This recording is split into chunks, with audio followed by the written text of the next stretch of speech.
Ethan Walker had not touched another human being in 3 years. Not by choice, by survival. He had learned the hard way that caring about people was the fastest road to losing everything.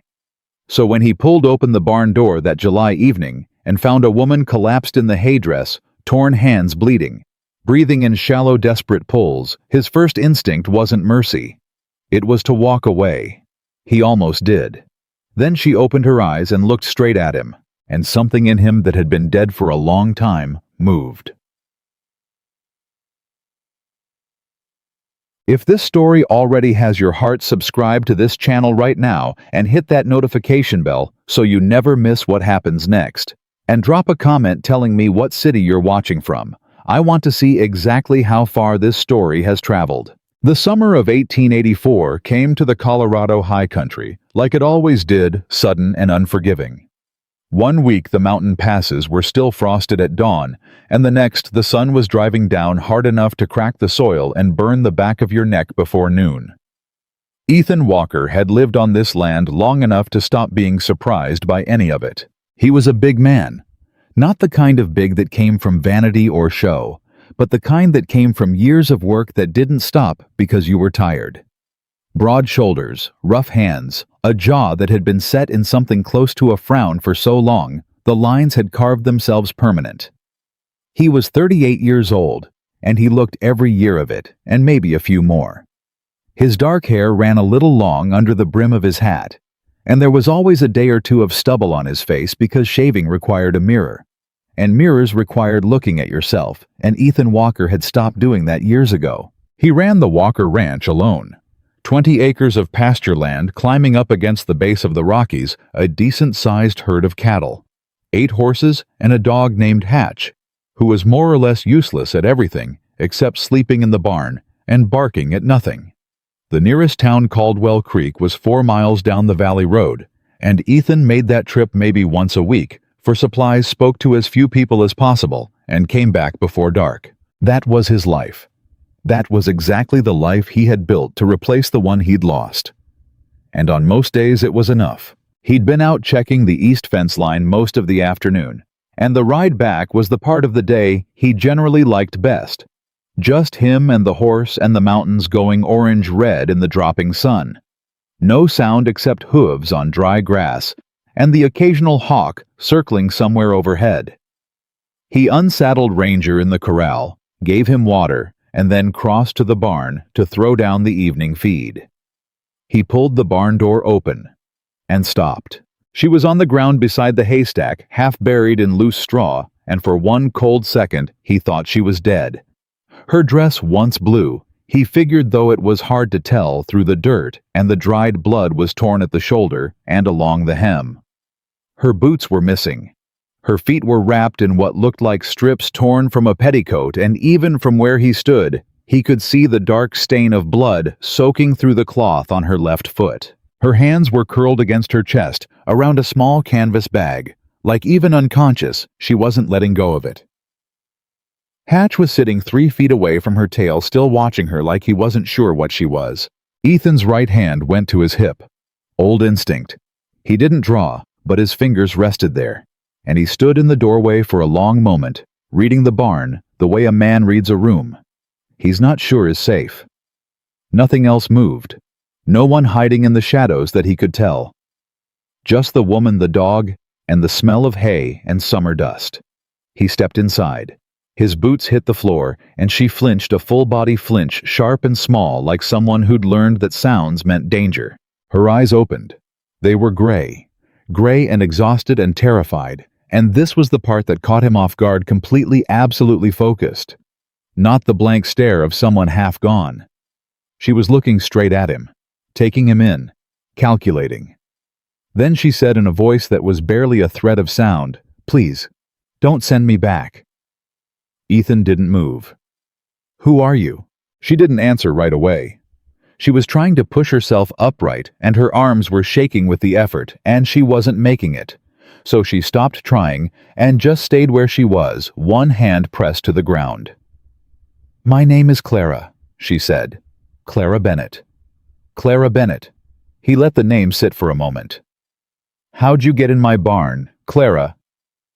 I climbed through the window at the back. A pause.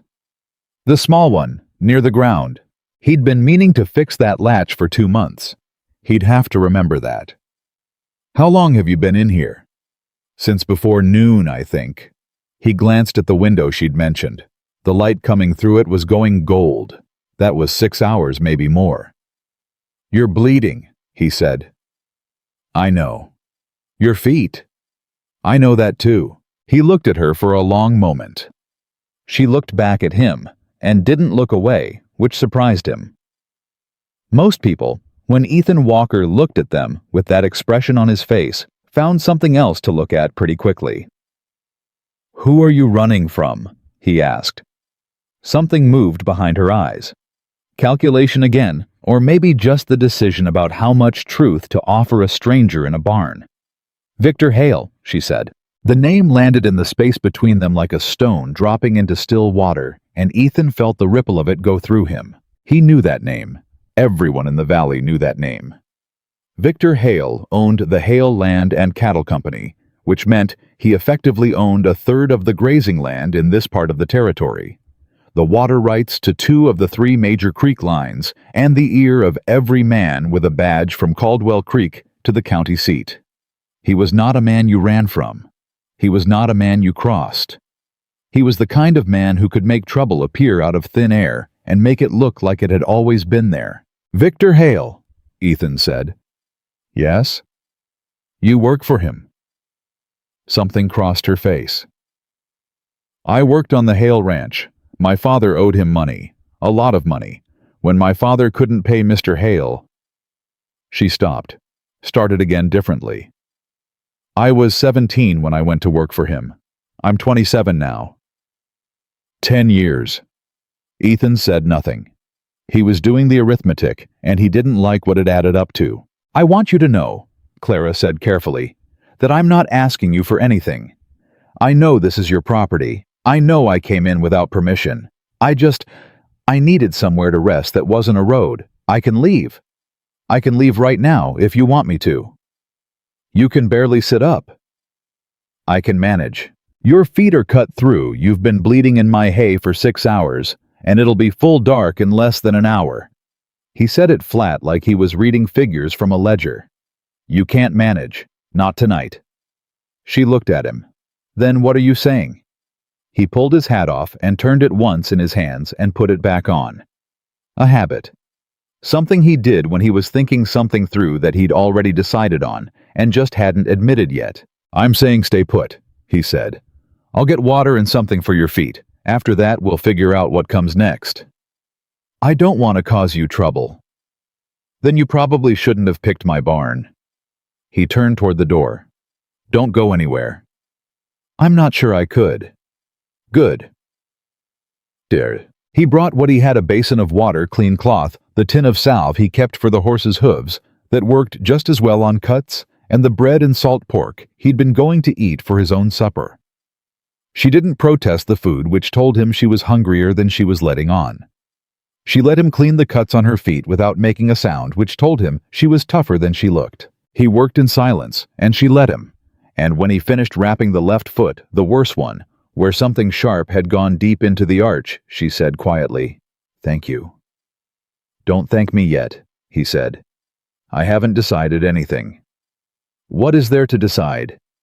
He sat back on his heels and looked at her. "If Victor Hale is looking for you, and he will be then having you here, makes me a problem for him. And I've worked a long time to make sure I'm not anybody's problem.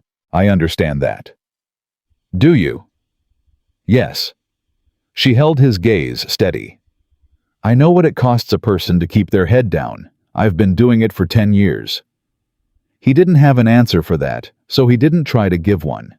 He stood up, collected the basin, and looked at the barn. "You'll sleep here tonight. I'll bring blankets. In the morning we talk about what's next." He paused at the door. "You need anything else right now?" "No." Then, "Mr. Walker. Ethan Walker." "Mr. Walker?" She shifted the canvas bag in her lap. "Whatever you decide in the morning, I want you to know I'm not here because I thought someone would save me. I'm here because I ran out of road." Ethan looked at her for a moment longer than he meant to. Then he stepped out of the barn and pulled the door closed behind him. He stood in the yard for a moment, looking up at the first stars coming out above the mountain ridge. Victor Hale. He breathed out slowly through his nose. Of all the barns in this territory. The blankets he brought were the good ones from the cedar chest, which he didn't think about until he was already walking back across the yard with them in his arms, and then he thought about it and kept walking anyway. He also brought a lantern turned low and a canteen of water, and because it was clear to him now that she had been surviving on almost nothing, the other half of the salt pork and another piece of bread. She was sitting up when he came back, her back against the hay, the canvas bag open in her lap. When she heard him come in, she closed it quickly. "I'm not going to take your things," he said. "I know." But she kept the bag against her chest. Old habit. He set everything down near her and straightened up. "You said you've been at the Hale Ranch for 10 years. Yes. What changed tonight, I mean? You've been there 10 years and you haven't run before." She was quiet for a moment. Not the quiet of someone avoiding the question. The quiet of someone choosing their words with the particular care of a person who's learned that words have weight. "He told me last night that I was going to marry his son," she said. "His son is 16 years old." The barn was very quiet. "I see," Ethan said. "He said it would settle the rest of my father's debt, legally." Her voice didn't break. It was level and controlled, and underneath the control, there was something cold and hard that he understood that was the sound of a person who had long since moved past the stage of grief into something more functional. Something that worked. "I decided I would rather die on the road than let that happen." Ethan looked at his hands.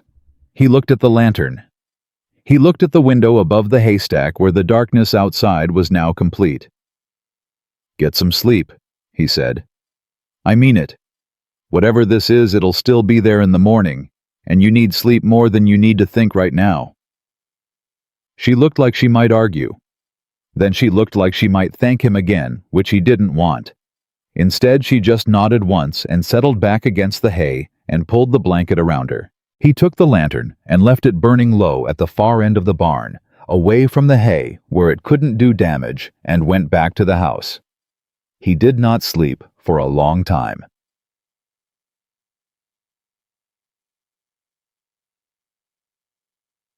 He was up before light the way he always was, and he was at the stove making coffee when he heard the horses. Not his horses. These were coming up the road from the direction of town. He could hear the difference between his own horses in the corral shifting their weight and horses coming in fast on packed earth. And there were at least 5 of them, maybe 6, and they were not slowing down. Ethan set the coffee pot down and walked to the window. He could see them in the gray pre-dawn light, 6 riders coming up the valley road at a hard canter. The man at the front was sitting his horse the way men sit horses when they own everything they can see and know it loose and certain, and with that particular quality of ease that comes from never once in your life having to worry about what happens if someone says no to you. Victor Hale. Ethan had seen him twice before from a distance and once up close, when Hale had ridden through the valley 5 years back trying to buy out the small ranchers on the east side of the creek. Ethan had not sold. Hale had not pushed, not then. He'd just looked at Ethan with a particular expression, one that said not yet, and ridden on. The riders came into the yard, and Hale pulled up his horse in front of the house. He was in his 50s, lean and silver-haired, dressed well, but not soft. This was a man who worked his body hard enough to keep it useful, and spent his money well enough to always look like he had more of it than he did. He looked at the front of the house and called out, "Walker." Ethan opened the front door and stepped out onto the porch. He didn't have his gun on his hip yet. He'd left it inside, but he stood the way a man stands when he's already decided he's not moving, and that counted for something. "Hale," he said. Hale looked at him the way a man looks at something minor that's got between him and where he's going. "I'm looking for something that belongs to me. Young woman, dark hair, came this way last night. You seen her?" Ethan looked at him. "Something?" he said. Hale's expression didn't change. "Someone. You know what I mean." "I don't think I do," Ethan said. Because if you're talking about a person, that person belongs to themselves. The man to Hale's right, younger, with the flat eyes of someone paid to be willing, shifted in his saddle. Hale didn't look at him. Hale kept his eyes on Ethan. I'm going to ask you one more time, Walker, and I'd like a straight answer. Have you seen a young woman come through here? Ethan came down off the porch 2 steps. Not all the way down. Enough to be closer than he had been. No human being belongs to anyone, he said. That's my straight answer. The silence between them stretched out long enough to be a decision. Then the barn door opened. Everyone turned. Clara was standing in the doorway. She'd done what she could. Her hair was pushed back, the worst of the blood washed from her hands, and she was standing straight, though Ethan could see what it cost her in the way she was holding her weight. She looked at Hale across the yard, and something moved through her face. Fear, yes, but pushed back hard behind something that was stronger than it. Clara, Hale said. The word was soft, which was worse than if it had been angry. Come on now, time to come home. This isn't a home, she said. It never was. Your father... My father is dead, Mr. Hale. You know that. He died last winter, so that debt died with him. Hale's expression shifted, just slightly. The softness went away, and what was underneath it was the thing Ethan had suspected was there all along. That's not how debt works, sweetheart. Don't, she said. Don't call me that. Ethan moved to the bottom step. The lady's made her position clear, he said. She's not going anywhere with you today. If you've got a legal claim, you can bring it to the county office with the paperwork to prove it. And I reckon a judge will sort it out right enough. But not today. Not like this.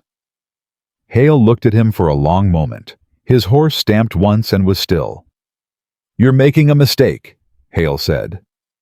Quiet, almost pleasant. Wouldn't be my first. This one might be your last.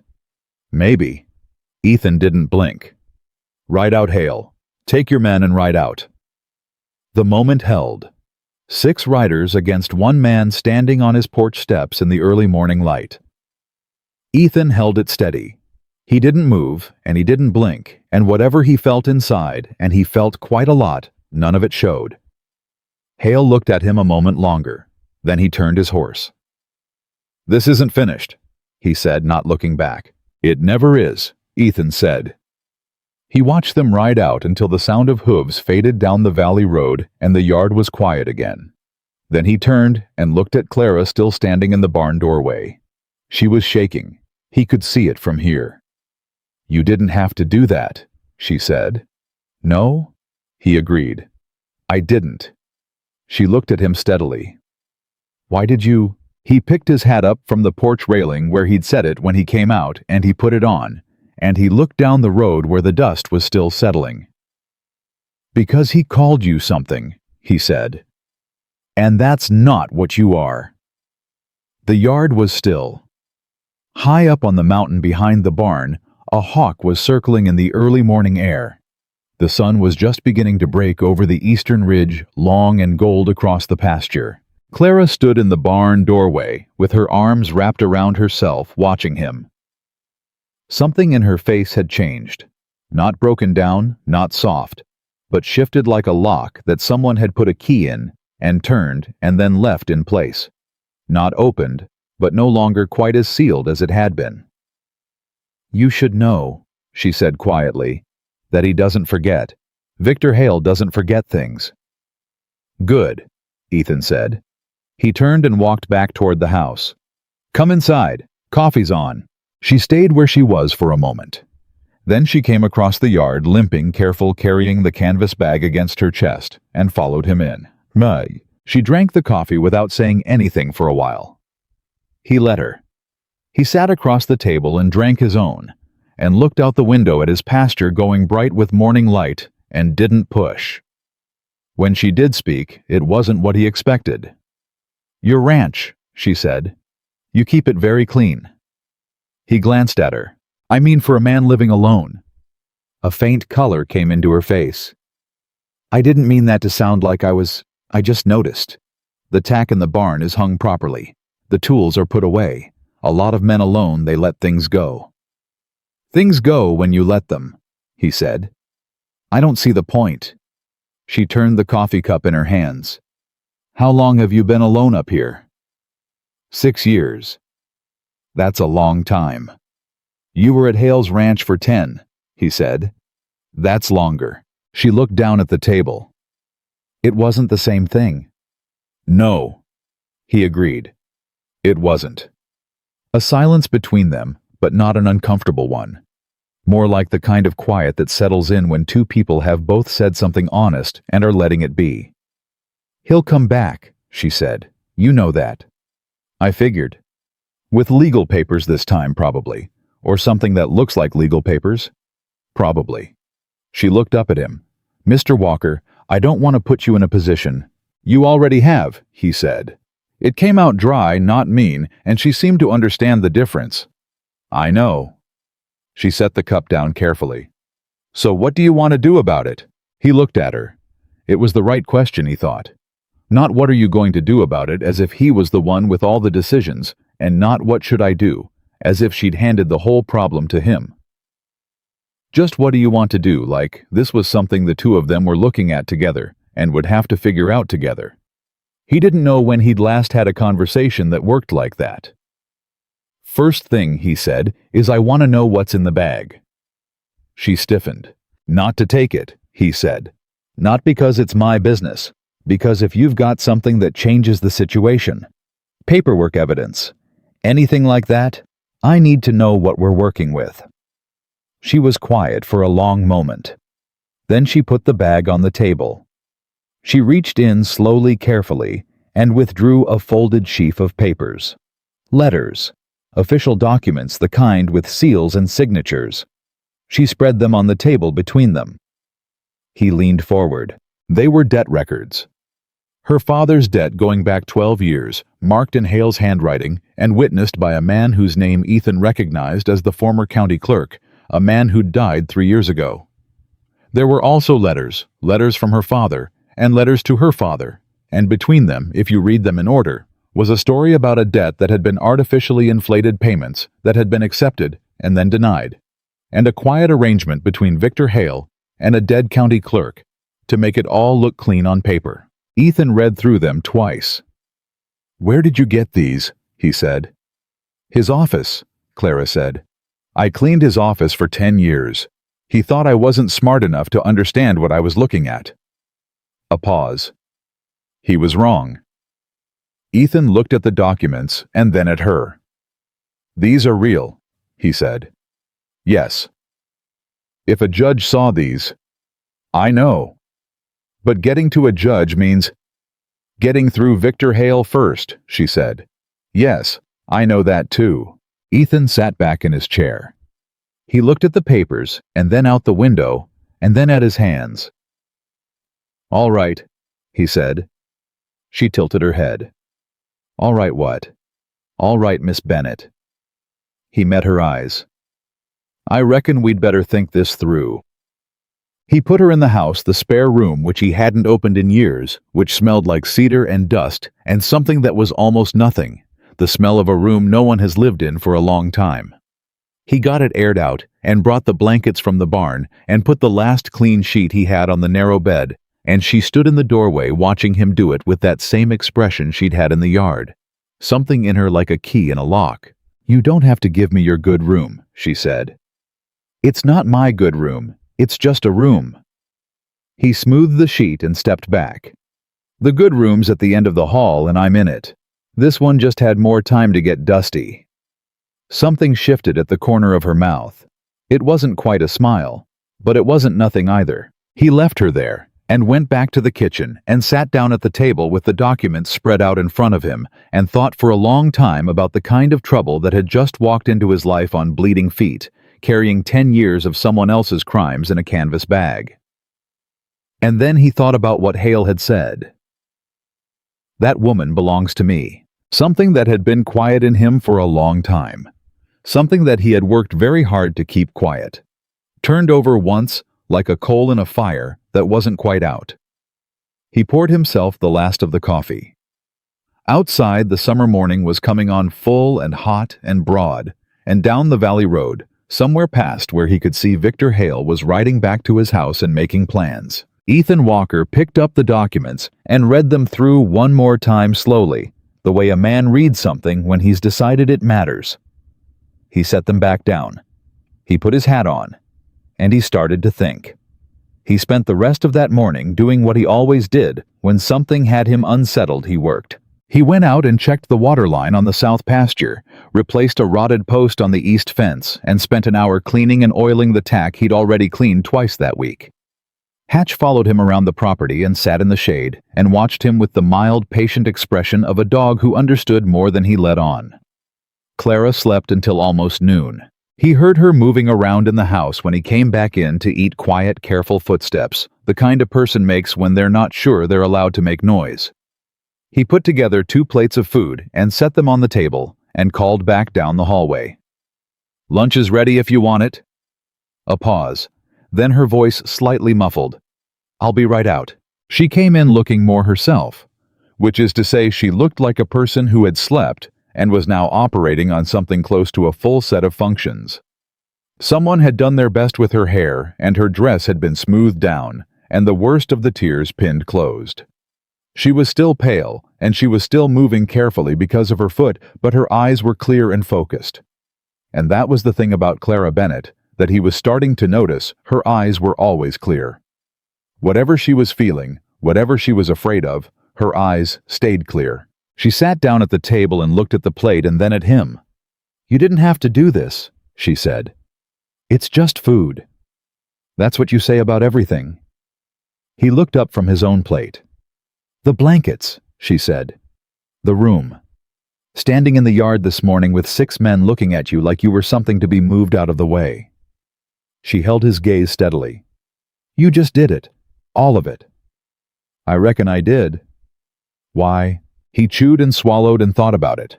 Not because the answer was complicated, but because he'd spent a long time being a man who didn't explain himself to anyone, and the habit ran deep. "Because it was the right thing," he said finally. "People know what the right thing is all the time," Clara said. "Most of them don't do it when it costs them something." "Well," he picked up his coffee. "Maybe I'm stubborn." That thing happened at the corner of her mouth again. Closer to a smile this time. She turned back to her plate. They ate in silence, and it was not an uncomfortable silence, and that surprised him. He had spent 6 years eating every meal alone, and he had grown used to it. More than used to it, had come to require it, the same way you come to require the particular weight of your own blanket, or the sound of your own land at night. But sitting across the table from her didn't feel like an intrusion. It felt, if he was being honest, like something he hadn't noticed he'd been missing. He didn't think about that for long. He put it somewhere and moved on. "We need to talk about those documents," he said. She set her fork down. "I know. What you have in that bag, if it's what I think it is, if it's what it looks like, that's enough to bring a case. The right kind of case with the right kind of judge could take Hale's legal hold on your situation apart completely." "The right kind of judge," she repeated, and the way she said it told him she'd already thought about this. "Victor Hale has had the county judge in his pocket for 15 years, Mr. Walker. Everyone knows it. No one says it. The county judge isn't the only judge in the territory." She looked at him. "There's a circuit judge comes through Millhaven," he said. "Federal appointment. Hale doesn't own federal, at least not in this district. He'd have to go a long way up the chain to muddy that water, and that kind of reach takes time." He paused. "Time and attention. Right now we have both, because right now he thinks this is simple. And when he finds out it isn't simple, then we'd better already have the paperwork in front of someone who can act on it." Clara looked at him for a long moment. He watched her think it through. He could almost see it, the way she sorted through problems, the way a card player sorts their hand, quiet and methodical, not showing her process. "Millhaven is 22 miles, she said. "Yes." "Through the Valley Road, Hale's Valley." "Yes." "He'll have men watching the road by now." He will, Ethan agreed. That's why we don't take the road. She went still. There's a pass through the north face, he said. Longer, harder going, but it comes out above Millhaven on the other side of the ridge and doesn't cross a single piece of Hale's land. He paused. I've ridden it before. I know the way. We, she said slowly. We. She looked at him. Mr. Walker, you barely know me. I know enough. You know I'm trouble. You brought evidence of fraud and coercion carried over a decade against one of the most powerful men in this part of Colorado territory, he said. Trouble is about the most charitable word for what you brought through my barn window. He looked at her steadily. But what you brought is also right. And I don't have much patience for watching wrong win because nobody wanted to be inconvenienced by saying so. Clara was quiet for the moment. Something was working in her face. Something complicated that he didn't try to read. There's something else, she said finally. I figured there might be. She reached across the table and pulled the canvas bag toward her. She reached past the sheaf of documents he'd already seen and withdrew something else, a smaller piece of paper folded tightly. She opened it and smoothed it on the table between them. It was a deed. A land deed old and formal, the handwriting in the careful script of a courthouse scrivener. It was for 40 acres on the east side of Caldwell Creek, registered in the name of Robert James Bennett, her father. He had land, Ethan said. He had this land. It has been in my family for 30 years. She pressed the paper flat with her palm. When my father's debt got called in, Hale took the cattle and the equipment and the money in the account. But this, the deed itself, my father had hidden it. He got it to me before he died. Sewed it into the lining of my second dress. Ethan looked at the deed. He looked at the dates on it, the legal description of the property. This land, he said. Where is it? Half a mile south of Hale's water easement. He looked up. If that land transfers legally to me, Clara said, the easement runs across my property. Which means Hale's water rights, the ones he used to push out half the ranchers on the east side, those rights have to be renegotiated, under law, in front of a judge. She met his eyes. His whole arrangement on the East Creek falls apart without that easement. The kitchen was very quiet. You've been thinking about this for a while, Ethan said. 10 years, she said. I had a lot of time to think. He looked at the deed. He looked at her. He looked back at the deed. Then he pushed back from the table and stood up and went to the window and stood there with his hands in his pockets, looking out at the pasture. This isn't just about you getting free, he said. It wasn't an accusation. It was a statement of fact. No, she said. It isn't. If it were just about me, I would have run a long time ago. I stayed because I knew what I needed to get first. A pause. I'm not going to apologize for that. He turned around and looked at her. She was sitting with her back straight and her hands flat on the table and those clear gray eyes looking at him without flinching. And he thought about what it had taken 10 years of keeping her head down and her eyes open and her father's memory alive and that deed hidden in the lining of a dress, and he thought that he had never in his life met anyone quite like her. I'm not asking you to apologize, he said. I'm asking if you're ready because what you're describing, taking that deed and those documents to a federal circuit judge and filing a formal challenge to Hale's water rights, that's not a quick thing. That's a fight. I know what it is. It'll get worse before it gets better. I know that too. He'll come back here. He'll come back hard. Yes. Ethan looked at her for a long moment. All right, he said. You keep saying that, because I keep meaning it. He came back to the table and sat down. We're not riding to Millhaven today. Not until your foot heals enough to sit a horse for that kind of distance. 2 days, maybe 3. In the meantime, I need to get word to someone. Who? Man named Garrett. Ed Garrett. He's the land agent in Caldwell Creek, been there 20 years, and he's one of the few men in this valley that Hale hasn't managed to buy or break. If these documents are as solid as they look, Garrett will know what to do with them. Hale will know you went to him. Hale's going to know everything, Ethan said. A man like that has ears everywhere. We just have to move faster than his information does.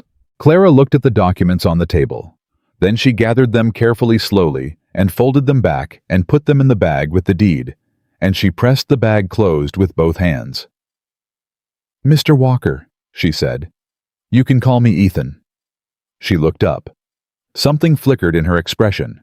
Not surprise exactly, but something close to it. Like she'd expected him to hold the formality in place, and he'd surprised her by not doing it. "Ethan," she said, "why are you doing this? Really? You had a life here. A quiet one, but yours. You could have told me to leave this morning. You could have told Hale I wasn't here and let me take my chances on the road." She held his gaze. "You didn't. I want to understand why." He was quiet for a moment, not avoiding the question, just finding the honest part of the answer instead of the easy part. "I had a family," he said. "A long time ago. Wife. A son." He said it the way you say something you've said so many times in your own head that the words have gone smooth like river stones. Influenza the winter of '77, both of them inside 2 weeks. He looked at the table. "After that, I came up here because I didn't want to be anywhere that reminded me of anything. And I built something that was mine, and I kept it small, and I kept it quiet, and I thought that was enough." Clara didn't say anything. She waited. "This morning," he said, "when Hale rode in and called you something?" He stopped, started again. "My wife's name was Margaret. She was the kind of woman who could walk into a room and change the temperature of it just by being there. Not because she was loud, because she was present. Like the world noticed her." He looked up. "Margaret would have looked at what you've been carrying for 10 years, and she would have said that was a sorry state of affairs that needed fixing, and then she would have fixed it. That's just what she was." He picked up his coffee cup and looked into it. It was empty. "She'd have told me I was making good trouble," he said, "and she'd have been right." Clara looked at him for a long time. Her face was very still, the way a person's face goes, still when something has touched them and they're holding it steady. "She sounds like she was wonderful," Clara said quietly. "She was," he said. "She really was." He got up and refilled the coffee pot and set it back on the stove and stood there with his back to her for a moment, not because he was hiding anything, but because he needed a moment to put things back where they lived. Then he turned around. "I'm going to ride into town this afternoon," he said. "I'll be back before dark. While I'm gone, stay inside. Don't answer the door. If you hear horses coming up the road, go out the back and into the tree line and wait." "I understand. The rifle's above the fireplace. Do you know how to use a rifle?" She met his eyes.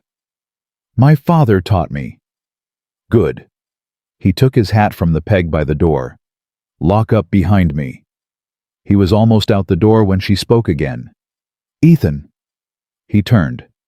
"Thank you," she said, "for telling me about Margaret." He looked at her for a moment. Then he put his hat on and went out. Chum.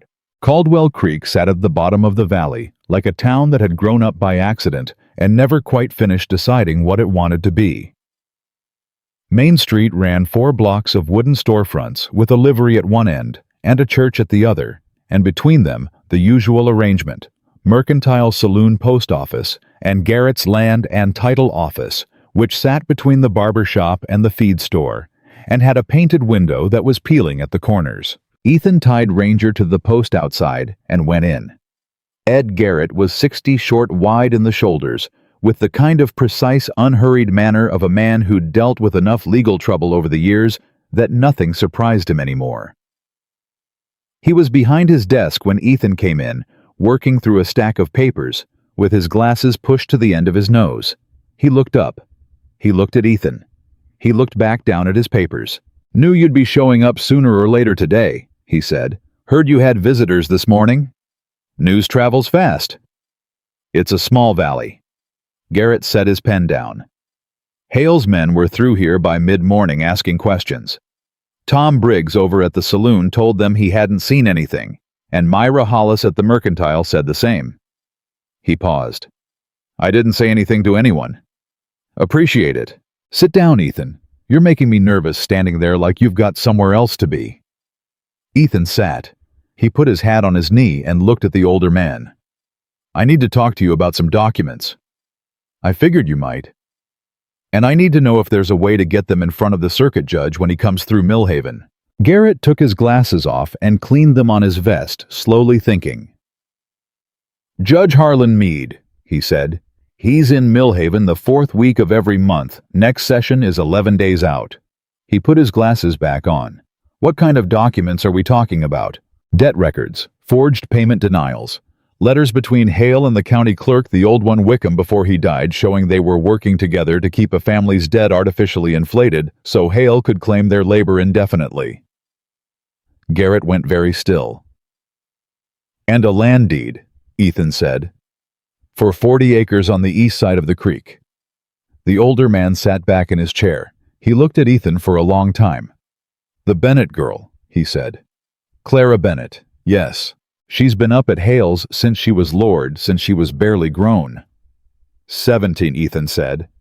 "Hale told her last week she was going to marry his son, his 16-year-old son." Garrett's expression did something complicated. "That's why she ran." "That's why she ran." Garrett picked up his pen and set it down again and picked it up again. It was the most agitated Ethan had ever seen the man. "Ethan," he said carefully, "you understand what you're sitting on. If that deed is valid and those documents hold up, and if the circuit judge will hear it, Hale's water easement on the East Creek is null. That's not just Hale losing one piece. That's the whole arrangement he's built out here over 20 years starting to come apart. I know what it is. He will not let that happen quietly. I know that too.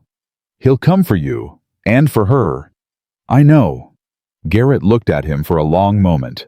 Then something in his face settled into a resolution, like a man who's been waiting for something and has decided he's tired of waiting. "You said 11 days, Ethan said. "Can you help me get her case in front of Meade when he comes?" "I can draft the filing," Garrett said. "I can do it tonight, but we'll need her present, and we'll need those documents." "She'll be there. Getting her to Millhaven safe is going to be... I'll handle the getting there." Garrett looked at him over his glasses. "You're sure about this?" "Ed," Ethan said, "I've been sure about almost nothing since 1877, but I'm sure about this." The older man held his gaze for a moment. Then he nodded once. "All right," he said. "Come back tomorrow and I'll have a preliminary draft ready. And Ethan..." Garrett paused, and something crossed his face that Ethan couldn't quite name. Something between relief and worry, and something that was almost like hope. "It's good, what you're doing. I want you to know that." Ethan put his hat on and stood up. "Don't go talking about it between now and then." "Who would I talk to?" He rode back up the valley with the sun sliding west behind the mountains and the long evening shadows stretching out across the grass. He rode easy, not fast, because riding fast told people you were nervous, and he didn't want anyone watching him on the road to pick that up. He was halfway home when he saw the smoke. Not a lot of it. A thin thread rising from the direction of the ranch, too deliberate to be a chimney fire. He put his heels to Ranger before the thought was fully formed, and the horse broke into a run. He came over the last rise and saw the barn. The far corner of it, the back corner, the one with the window Clara had climbed through, was burning. Not fully engulfed, not yet, but the fire was moving with intention along the dry wood, and it would be fully gone in 20 minutes if he didn't get to it. He pulled up in the yard, swung down, grabbed the water bucket from the trough, and was already running when he realized Clara. He stopped. She was at the well, pulling the rope, hauling up a full bucket. Another bucket, already empty, was on the ground beside her. She was working with her jaw set, and her bad foot carrying weight it shouldn't be carrying, and the expression on her face was pure, concentrated fury. She saw him. "Back corner," she said. "I got here fast. I think we can stop it." He took the bucket from her and ran. They worked for 20 minutes back and forth. He carried the full buckets, she hauled them up from the well, and they didn't speak a single word the whole time, because there was no breath to spare. The fire took what it took, and gave up what it gave up, and when it finally went out, the back corner of the barn was black and destroyed, but the rest of it was standing. Ethan set the last bucket down. He was breathing hard, hands black with soot, and he stood looking at the damage for a long moment. "I smelled it," Clara said behind him. She was breathing hard too, leaning against the fence. "I was inside, like you said, and I smelled smoke through the kitchen window." "When?" "Maybe an hour after you left. I looked out and saw it already going at the corner." She paused. "I didn't see anyone. Whoever said it was already gone." He turned around and looked at her. "You stood on your bad foot and hauled water for an hour by yourself." "I had to. It's your barn." "Clara." "I'm fine," she said. Her voice was clipped and certain, and underneath the certainty there was something shaking. "I'm fine. I've been through worse than a bad foot and a little smoke." He looked at her for a moment. She was looking back at him with those clear gray eyes and that jaw set, and the shaking underneath was the thing she wasn't going to talk about right now, and he understood that because there were things he didn't talk about right now either. "Thank you," he said. She blinked, like she hadn't expected it. "It's your barn," she said again. "It's your fight," he said.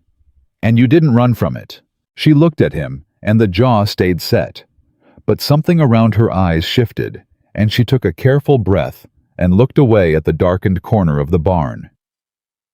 "He sent someone while you were gone," she said. "This was a message." "I know. He's telling you that he can touch what's yours." "I know that too." "Ethan." She turned back to him. "If you want to step back from this, I don't. I would understand. I mean that. This is already beyond what I had any right to bring to your door." "Clara." He waited until she was looking at him. "I went to see Ed Garrett this afternoon. We've got 11 days until the circuit judge comes through Millhaven. Garrett's drafting the filing tonight. Your case is going before Judge Harlan Meade, and hail burning a corner of my barn isn't going to change that." She stared at him. Something moved across her face, something wide and bright, and for a moment entirely unguarded, and he saw in it something that was almost too much to look at directly, like looking at something you've forgotten exists.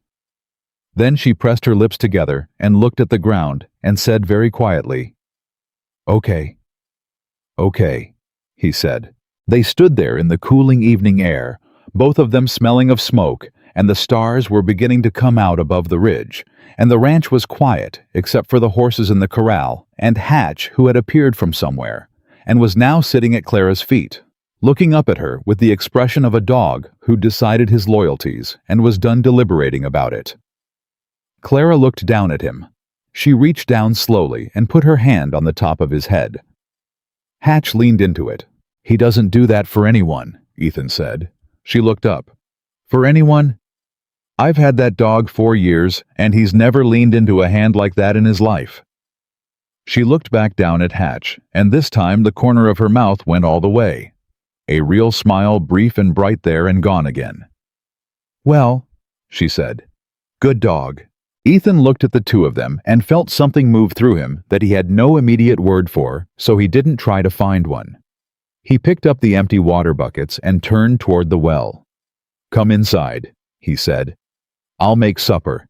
We need to talk about the next 11 days, and we need to talk about what Hale might do next, and—" He stopped and turned back. "How's your foot?" She was already walking slow and careful. "Still there," she said.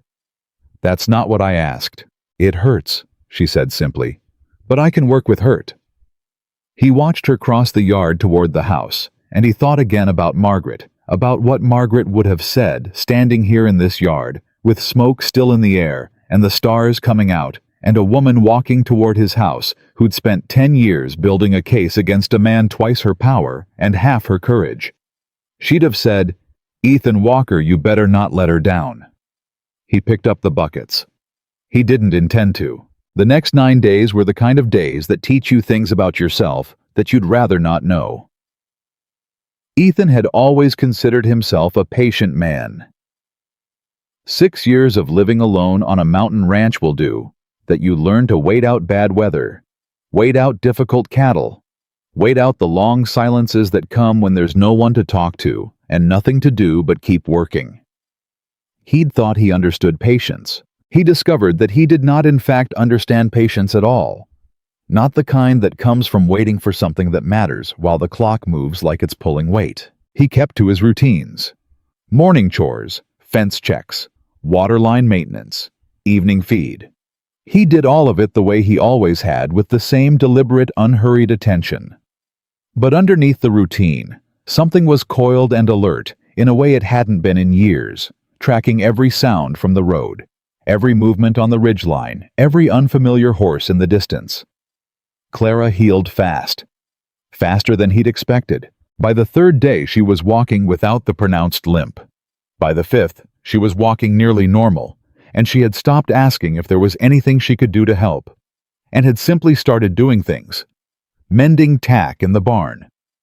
Patching the section of the south fence he'd been putting off, reorganizing the tool shed, in a way that made significantly more sense than how he'd had it, which he was not going to admit out loud. They worked alongside each other most days without talking much, and the silence between them had shifted from the careful quiet of strangers to something more companionable. He'd find her sitting at the table in the evenings, with the documents spread before her, reading them through again, making small notes in the margin in a handwriting so precise it surprised him. She caught him looking once. "My mother taught me," she said. She believed handwriting was character. She wasn't wrong, he said. Ed Garrett came to the ranch on the fourth evening after dark, riding in quiet from the back trail. He had the preliminary filing in a leather satchel, and he sat at Ethan's kitchen table and walked Clara through it, document by document, with the careful thoroughness of a man who understood that this was her case and she deserved to understand every word of it. She asked good questions. Precise questions. Garrett answered them, and twice he looked at Ethan over her head, with an expression that said he was as surprised as Ethan had been. When they were done, Garrett set the papers back in the satchel and looked at Clara directly. "Miss Bennett," he said, "I've been working land law in this territory for 20 years. What you brought out of that ranch, the documentation, the deed, the letters between Hale and Wickham, it's the most complete case I've seen, assembled against a man of Hale's standing. If Judge Meade gives this a fair hearing, and I believe he will, Victor Hale is going to have a very serious problem." Clara looked at him. "And if he doesn't give it a fair hearing, then we appeal to the territorial commissioner," Garrett said, "and we make enough noise on the way that it gets harder for anyone to ignore." "Hale will try to stop us before we get to the courtroom," she said. "He's already trying," Ethan said. Both of them looked at him. "Burned corner of my barn," he said to Garrett. "Night of the first day." Garrett's expression darkened. "You think he'll go further than that?" "I think," Ethan said carefully, "that Victor Hale has spent 20 years getting what he wants by making the cost of opposition feel bigger than the benefit of resistance. He's going to try to do the same thing here. The question is what form that takes next." They found out on day 6. Ethan rode into Caldwell Creek for supplies, the same as he did every week, deliberately. Ordinary, deliberately, unhurried. He tied Ranger to the post in front of the mercantile and went inside. And he knew before he'd been in the store 2 minutes that something had changed. Myra Hollis, who ran the mercantile, and who had lived in this valley her whole life, and who had not once in Ethan's memory failed to greet him with conversation about the weather, or her sister's children in Denver, said good morning, with her eyes fixed somewhere past his left shoulder, and her hands moving fast over the counter like she was doing something very important that had nothing to do with avoiding his gaze. He took his time filling his list. He paid. He picked up the crate, and on his way out he paused. "Myra," he said quietly.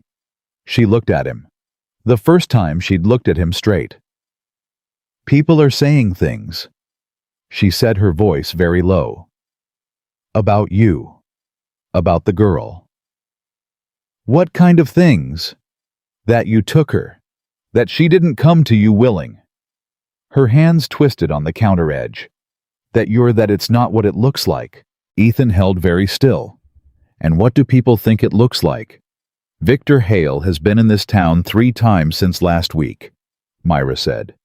He had coffee with the sheriff yesterday morning. He had supper with the banker last night. She swallowed. He's been talking, Ethan, a lot of talking.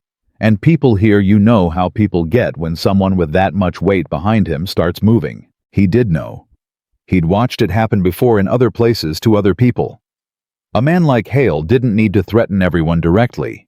He just needed to make the air in the room feel a certain way, and people who'd spent their lives in that room started to breathe accordingly. "Thank you for telling me," he said. "Be careful," she said. And then, quiet as a breath, "She's lucky she found you." He carried that home with him and set it somewhere and didn't look at it too hard. Chapter Y. Clara was at the fence line when he got back, checking the wire on the east section. She looked up when he rode in, and something in his face told her before he said a word. She set down the wire pliers and waited. He told her what Myra had said, all of it. He didn't soften it because she'd asked him early on not to soften things, and he'd agreed, and he kept his agreements. She listened without interrupting. When he finished, she was quiet for a moment. "He's building a story," she said. "Yes. If he gets that story established before we get to Millhaven, then we arrive at that courthouse already discredited," Ethan said. "I know." She looked at him. "Then we need to move sooner. We can't wait the full 11 days. My foot is fine enough for what we need to do." She held his gaze. "If Hale gets to the sheriff and frames this as kidnapping, we won't make it to Millhaven on any road. We need to go before he finishes that story." He thought about it. He didn't like it 5 days sooner meant less preparation, a harder ride, less time for Garrett's filing to be complete. But she wasn't wrong about the arithmetic. A kidnapping charge would give the sheriff grounds to stop them legally, and Hale knew it. "Day after tomorrow," he said. "Tomorrow," she said. He looked at her. She looked back at him. She was right, and they both knew she was right. "Tomorrow," he agreed. He went inside and sent word to Garrett through a boy from the neighboring property who owed Ethan a favor and who was young enough and unimportant enough that Hale's men wouldn't look twice at him. The message was 3 words: "Moving tomorrow. Ready." The answer came back 2 hours later. "Ready. Godspeed." That evening they sat at the kitchen table longer than usual. The documents were packed, the deed was wrapped in oilcloth and tucked deep in the canvas bag, and there was nothing left to prepare. Clara had her hands around her coffee cup and was looking at the surface of it, the way a person looks at something when they're not seeing it, when they're seeing something else behind it. "Tell me about your father," Ethan said. She looked up. "You don't have to," he said. "But we've got an hour to sit here, and I reckon you've been carrying him in that bag along with everything else, and sometimes it helps to put a thing into words." She looked at him for a moment. Then she looked back at the coffee. "His name was Robert," she said. He was the kind of man who laughed at his own jokes before he finished telling them. He couldn't cook anything except biscuits, and those he made very well, and he was extremely proud of it in a way that was embarrassing for everyone around him. A breath. Something soft in her voice, tired and fond at once. He loved that land. 40 acres wasn't much, but he worked it like it was everything, because to him it was. How did he get into debt with Hale? A bad season. 2 of them, actually. Cattle fever went through the valley in the spring of '71, took half his herd. Then the creek flooded in '72 and took the rest. He borrowed money to restock, and Hale was the only man offering it at the time. Her fingers tightened around the cup. He didn't know. He thought it was a straightforward loan. He didn't know that Hale had bought out the county clerk 3 years before, and that any dispute about those payments would get buried so deep no one would find it. And when your father couldn't pay. "Hale took me," she said simply. "Not by force, not exactly. He came to the house and he laid out what my father owed, and he said—" She stopped. "He said there was one way to settle it. I could come work on the Hale Ranch for a period of time, and that work would count against the debt, and when the debt was paid, I would be free to go." She looked at the table. "My father said no. I said yes. Ethan looked at her. I was 17, she said. And my father was sick that winter, not just from the money trouble, but from something in his lungs that had been getting worse. And I looked at the situation, and I calculated that I was the only solution available. She said it without drama, without self-pity, with the same flat precision she brought to everything. I was wrong about one thing. I thought Hale would honor the arrangement. I didn't know then what I know now, that he had no intention of ever letting that debt get paid. It was designed to keep growing, and you figured that out. It took me 2 years to understand it fully, another 2 to accept what that meant. She looked up. And then 6 years to collect everything I needed to do something about it. Ethan set his coffee cup down. Clara, he said, I know what you're going to say. You don't know what I'm going to say. She looked at him. I was going to say, he said that your father would be proud of you. Whatever happens in Millhaven, whatever Hale manages to throw at us between here and there. He held her gaze. You did what you came to do. You got what you needed to get. That took something most people don't have, and he would know that. She looked at him for a long moment. Her eyes were clear the way they always were, but there was something behind the clarity that was raw and tired and older than 27. He died last November, she said. I wasn't there. Hale didn't tell me for 3 days. She swallowed once. I found out from one of the kitchen girls. The kitchen was very quiet. I'm sorry, Ethan said. She nodded, just once. They sat in the quiet for a while, and it was the kind of quiet that meant something, that was holding something between them without either of them having to say what it was. Hatch was asleep in the corner, and outside the summer night was settled and still, and tomorrow was coming, whether they were ready for it or not. Get some sleep, Ethan said finally. We ride at first light. I know. She stood up and carried her cup to the wash basin and stood there for a moment with her back to him. Ethan. Yeah? Whatever happens tomorrow. She turned around. I want you to know that I understand what you've risked. Not just the property, not just the trouble with Hale. I mean the... She paused, finding the word. The quiet. That you had. I understand what it costs to give something like that up. He looked at her. The quiet wasn't living, he said. It was just waiting. She held his gaze. Something moved through her face. Then she said good night and went down the hall, and he heard the door of the spare room close softly. He sat at the table for another hour, drinking the last of the coffee. And for the first time in 6 years, he did not feel like a man living by himself. They left before dawn. He'd saddled both horses in the Dark Ranger for himself and a bay mare named Scout he'd had for 3 years, who was steady and sure-footed on difficult terrain. He tied the canvas bag to Scout's saddle pack and checked the rifle in his scabbard and helped Clara up when her foot made the step awkward, and she didn't comment on the help, and he didn't comment on giving it. The North Pass route added 6 miles to the trip, and the first 3 of those miles were steep, going switchbacking up through rock and thin timber in the early dark. They went single file and didn't talk because the footing required attention, and because there was nothing to say yet that hadn't already been said. When they crested the ridge, the sky was going pink behind the mountains to the east, and the whole territory spread out below them in both directions.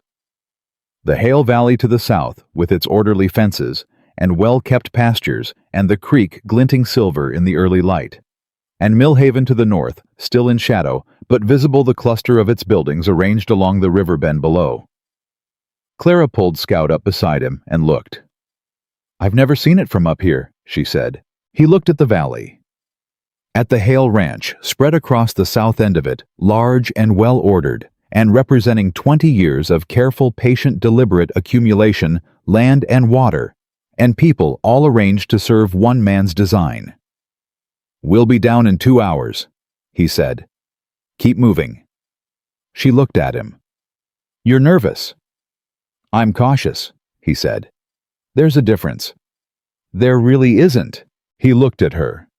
She was looking back at him with something almost like amusement, which he hadn't expected this morning of all mornings, and he found that it settled something in him that hadn't wanted to settle.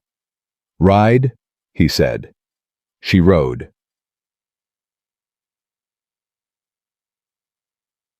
They were an hour down the north face, working through a stretch of switchback track, when Ethan heard it. Horses. Below them on the trail. "Coming up." He pulled Ranger to a stop and held up his hand, and Clara stopped Scout without a word. They sat completely still, listening. 3 horses, he figured. Maybe 4, moving at a steady climb.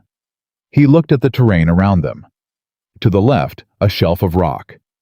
He made the decision in seconds. "Off the trail," he said, already moving. "Now. Quiet." They pushed both horses off the narrow track and into the rocky shelf, pressing back into a shallow overhang where the rock hid them from below. Scout shifted and blew once through her nose, and Clara put her hand on the horse's neck, and the horse went still. They waited. 4 riders came up the trail below them, moving single file. Ethan recognized 2 of Hale's ranch hands from the morning they'd come to the yard. The young one with the flat eyes was riding second. They were moving with purpose, not speed, the way men move when they know where they're going and aren't in a hurry because they're confident they'll get there. Going up, going toward the pass. Someone had told Hale about the north route. The riders went by below without stopping. Ethan waited until the sound of hooves had gone completely, and then he waited another 2 minutes. "They're going to the pass," Clara said. Her voice was very controlled. "Yes. They'll know we didn't come through when they don't find our tracks. And then they'll come back down. So we need to be off this trail before they do." "Yes," he said. "We need to move differently." He looked at the terrain below them. The trail was the obvious way, the easiest way, the way anyone going to Millhaven from the North Pass would take. There was another way, harder off trail through a section of rock and scrub that he'd walked years ago on foot, and had never tried on horseback. But it came out below Millhaven's river crossing, which bypassed the main road in. "There's a harder route," he said, "rougher going. The horses can manage, but it won't be easy." "How long?" "Another hour, maybe more." She looked at him steadily. "Then we'd better start." They moved. Todd. The rough section was everything he'd said. It would be broken rock and steep angles, and twice having to dismount and lead the horses through gaps that didn't want to accommodate them. Clara did not complain once. Not when the footing slipped under Scout and she had to throw her weight forward fast. Not when a low branch came across and she took it on the shoulder. Not when her bad foot jammed into the stirrup at an angle it didn't like, made her hiss through her teeth once, and then go silent. When they finally came down onto the flat approach to the river crossing, both horses were blowing hard, and they were dirty and scraped, and Ethan had a cut across the back of his hand from a rock, and Clara's shoulder was going to bruise thoroughly before nightfall. She looked at him. "We made it," she said. "We did," he said. And then they looked at each other, and there was something in that moment, exhausted and dirty and still intact, having just moved through terrain that had tried to stop them and hadn't. That was not small. He didn't name it, he just let it be there. They crossed the river at the shallow ford and rode into Millhaven from the south, which was not the way anyone watching for them would expect, and it was mid-morning by the time they tied their horses in front of the courthouse. Ed Garrett was already there. He was standing on the courthouse steps with his leather satchel in one hand and his hat in the other, and when he saw them come up the street, his face went through several things quickly before settling into something that looked like relief, mixed with very controlled alarm. "You're 2 hours late," he said. "We took the scenic route," Ethan said. Garrett looked at Clara at the state of both of them and decided not to ask. "Judge Meade is inside. He's agreed to hear the preliminary filing this morning, but Ethan—" He dropped his voice. "Hale is already here." Ethan went still. "He rode in last night," Garrett said. "Him and his lawyer from Denver, a man named Pryor. They've had a meeting with the county prosecutor this morning." He paused. "And they've filed a complaint against you for harboring a runaway worker under contract." "Can they make that hold?" Clara asked. Her voice was level. "Not if your case holds up first," Garrett said. "Contract labor arrangements of this type have been on shaky legal ground since '80. A federal judge is going to look hard at the terms." He looked at her. "But it means Hale is already inside, and he knows you're coming, and his lawyer is good." Clara looked at the courthouse door. "Then we'd better go in," she said. The inside of the Millhaven courthouse was a single large room, benches along the sides, a raised bench at the far end, where Judge Harlan Meade sat, with the battered authoritative calm of a man who'd presided over enough difficult proceedings that almost nothing rattled him anymore. Victor Hale was on the left side of the room, seated at the petitioner's table, with a man in a dark suit who had the particular sharp stillness of a lawyer who was very good at his work and knew it. Hale looked up when Ethan and Clara came in, and his expression did not change. That was the most unsettling thing about him that nothing showed. Clara walked to the respondent's table and sat down, and she put the canvas bag on the table in front of her, and she folded her hands on top of it, and she looked at Judge Meade. Meade looked at her. He was in his 60s, heavy-set, with a white beard trimmed close, and eyes that had seen enough of the world to make very little impression on. "Miss Bennett," he said, "I understand you have documents you'd like to present." "Yes, Your Honor," she said. "I do." The lawyer Pryor stood up. "Your Honor, before we proceed, I'd like to register an objection to the framing of this hearing. My client has a legitimate complaint regarding—" "You'll have your turn, Mr. Pryor," Meade said. "Sit down." Pryor sat. Meade looked at Clara. "Go ahead, Miss Bennett." She reached into the canvas bag. She withdrew the documents one by one and laid them on the table in the order she and Garrett had arranged them, and she began to speak. Not with the voice of a frightened woman making a desperate claim. With the clear, precise, controlled voice of a person who had spent 10 years preparing for exactly this moment. She explained the original debt. She produced the repayment records payments her father had made that Wickham and Hale had marked as rejected or unrecorded. She produced the letters between Hale and Wickham. She produced the deed. Pryor objected twice. Meade overruled him both times. Hale sat at his table without moving. But Ethan, watching from the bench behind Clara, saw his jaw tighten, once a small movement barely visible, when Clara laid the letter from Wickham on the table. The letter that used Hale's name and Hale's numbers and described the arrangement in terms that left almost no room for interpretation. The hearing went on for 2 hours. Near the end of the first hour, the door at the back of the courtroom opened. Ethan turned to look. It was Myra Hollis from the Mercantile. She was still in her work clothes, and she'd ridden fast from the look of her, and she sat down in the back row and looked at Clara at the respondent's table with an expression that was quiet and steady and very clear. 5 minutes later, another person came in. Tom Briggs, who ran the saloon. And then a man Ethan recognized as one of the East Side ranchers who'd sold out to Hale 3 years ago under pressure. And then 2 women he didn't know. They came in ones and twos throughout the second hour, sitting in the back, not speaking. Hale's lawyer noticed them after the third one arrived and leaned to whisper something in Hale's ear. Hale's response was to look straight ahead and say nothing. When Clara finished presenting the documents, Judge Meade spent a long time reading through the key letters. The room was very quiet. Then Pryor stood up and made his case. The contract was valid. The work arrangement had been legal under territorial statute. The deed was subject to legal challenge because of the debt instruments. He was smooth and prepared and logical.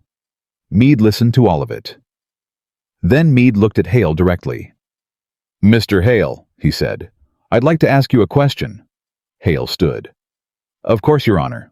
"This letter," Meade held up the Wickham letter. "This letter in your handwriting dated March 1878 discusses the restructuring of the Bennett debt. The figure mentioned here is approximately double the figure on the original loan document from 1872. Can you explain that discrepancy?" Hale's lawyer moved to stand. "I'm asking your client," Meade said without looking at the lawyer. "Sit down, Mr. Pryor." Pryor sat down. Hale looked at the judge. For the first time since they'd walked in, something moved in his expression. Not panic.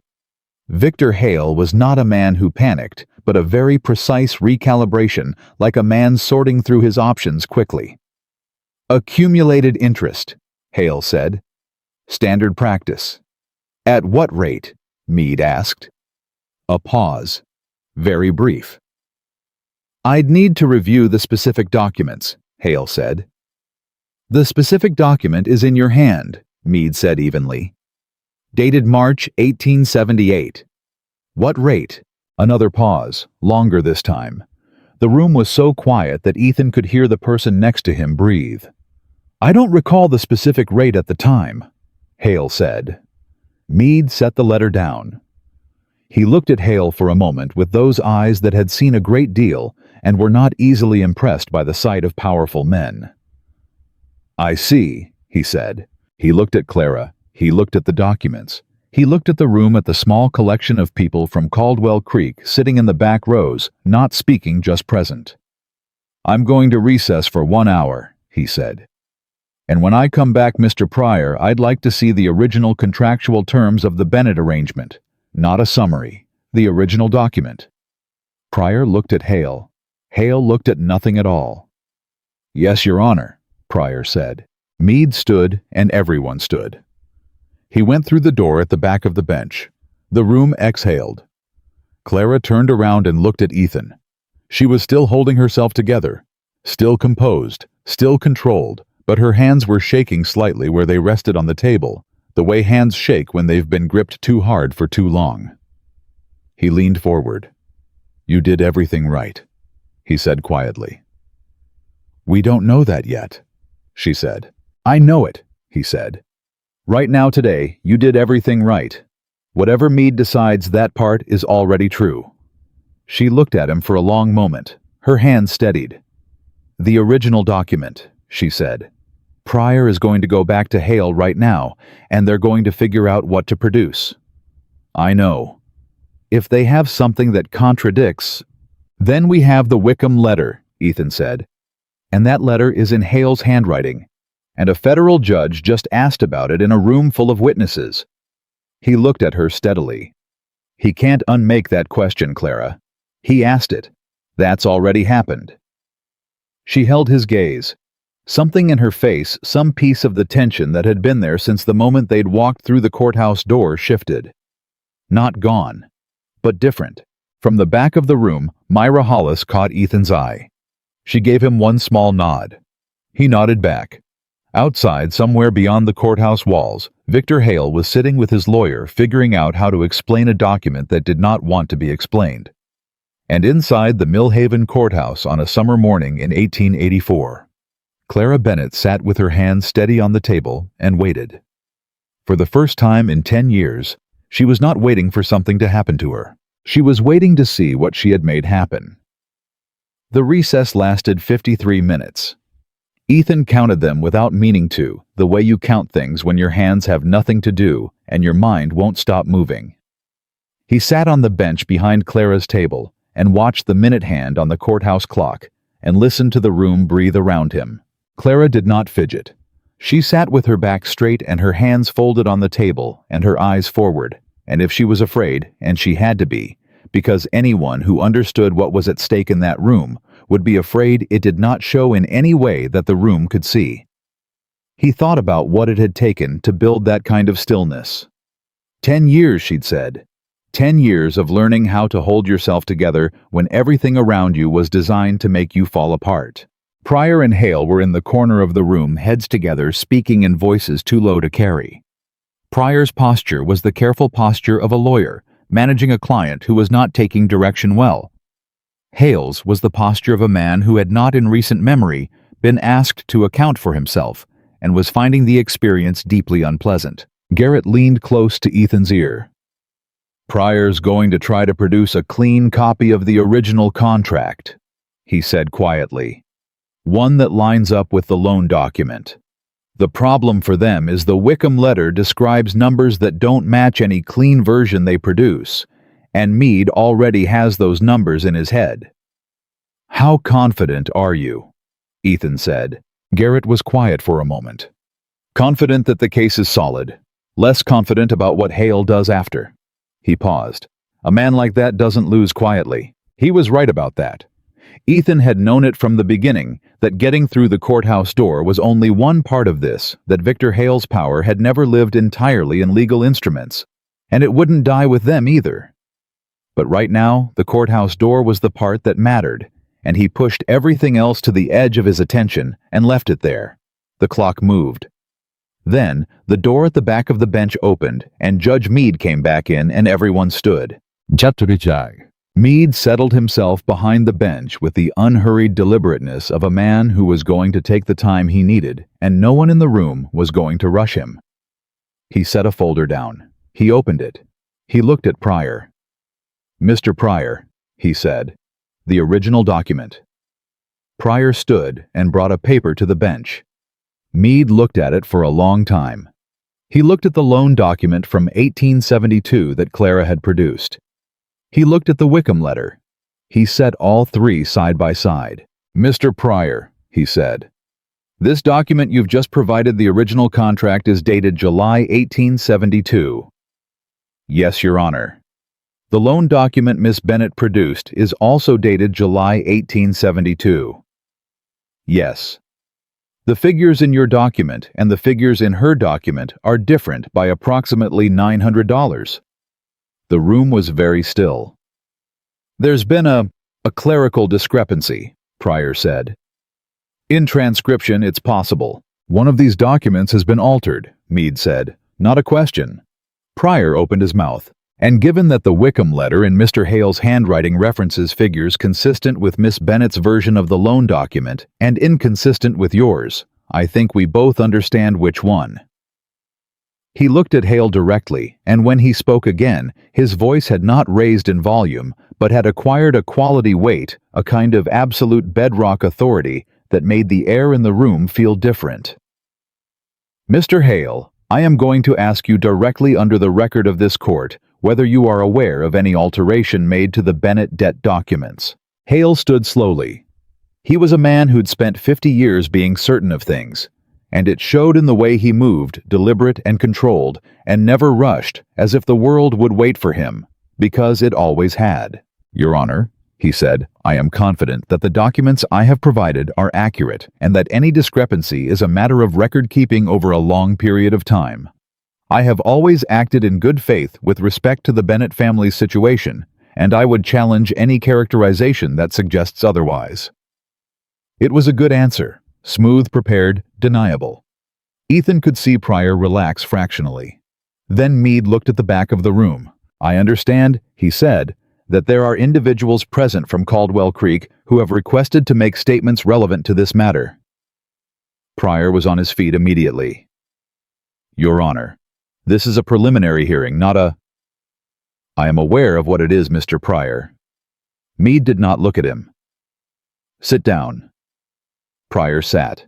Meade looked at the people in the back rows. "I'll hear from anyone who has direct knowledge relevant to the documents or the arrangements under discussion, briefly and clearly." A silence. Then Myra Hollis stood up. She was a small woman, and she stood in that courtroom with her hands clasped in front of her and her chin up and the look on her face of someone who had made a decision and was finished second-guessing it. "I've lived in Caldwell Creek my whole life," she said. "My family has done business in this valley for 30 years. I knew Robert Bennett. I knew his wife before she passed. And I know I have known for a long time that what happened to that family was not a matter of debt. It was a matter of one man deciding that another man's land and labor were his to take and using the county office to make it look legal." She stopped. "That's what I know."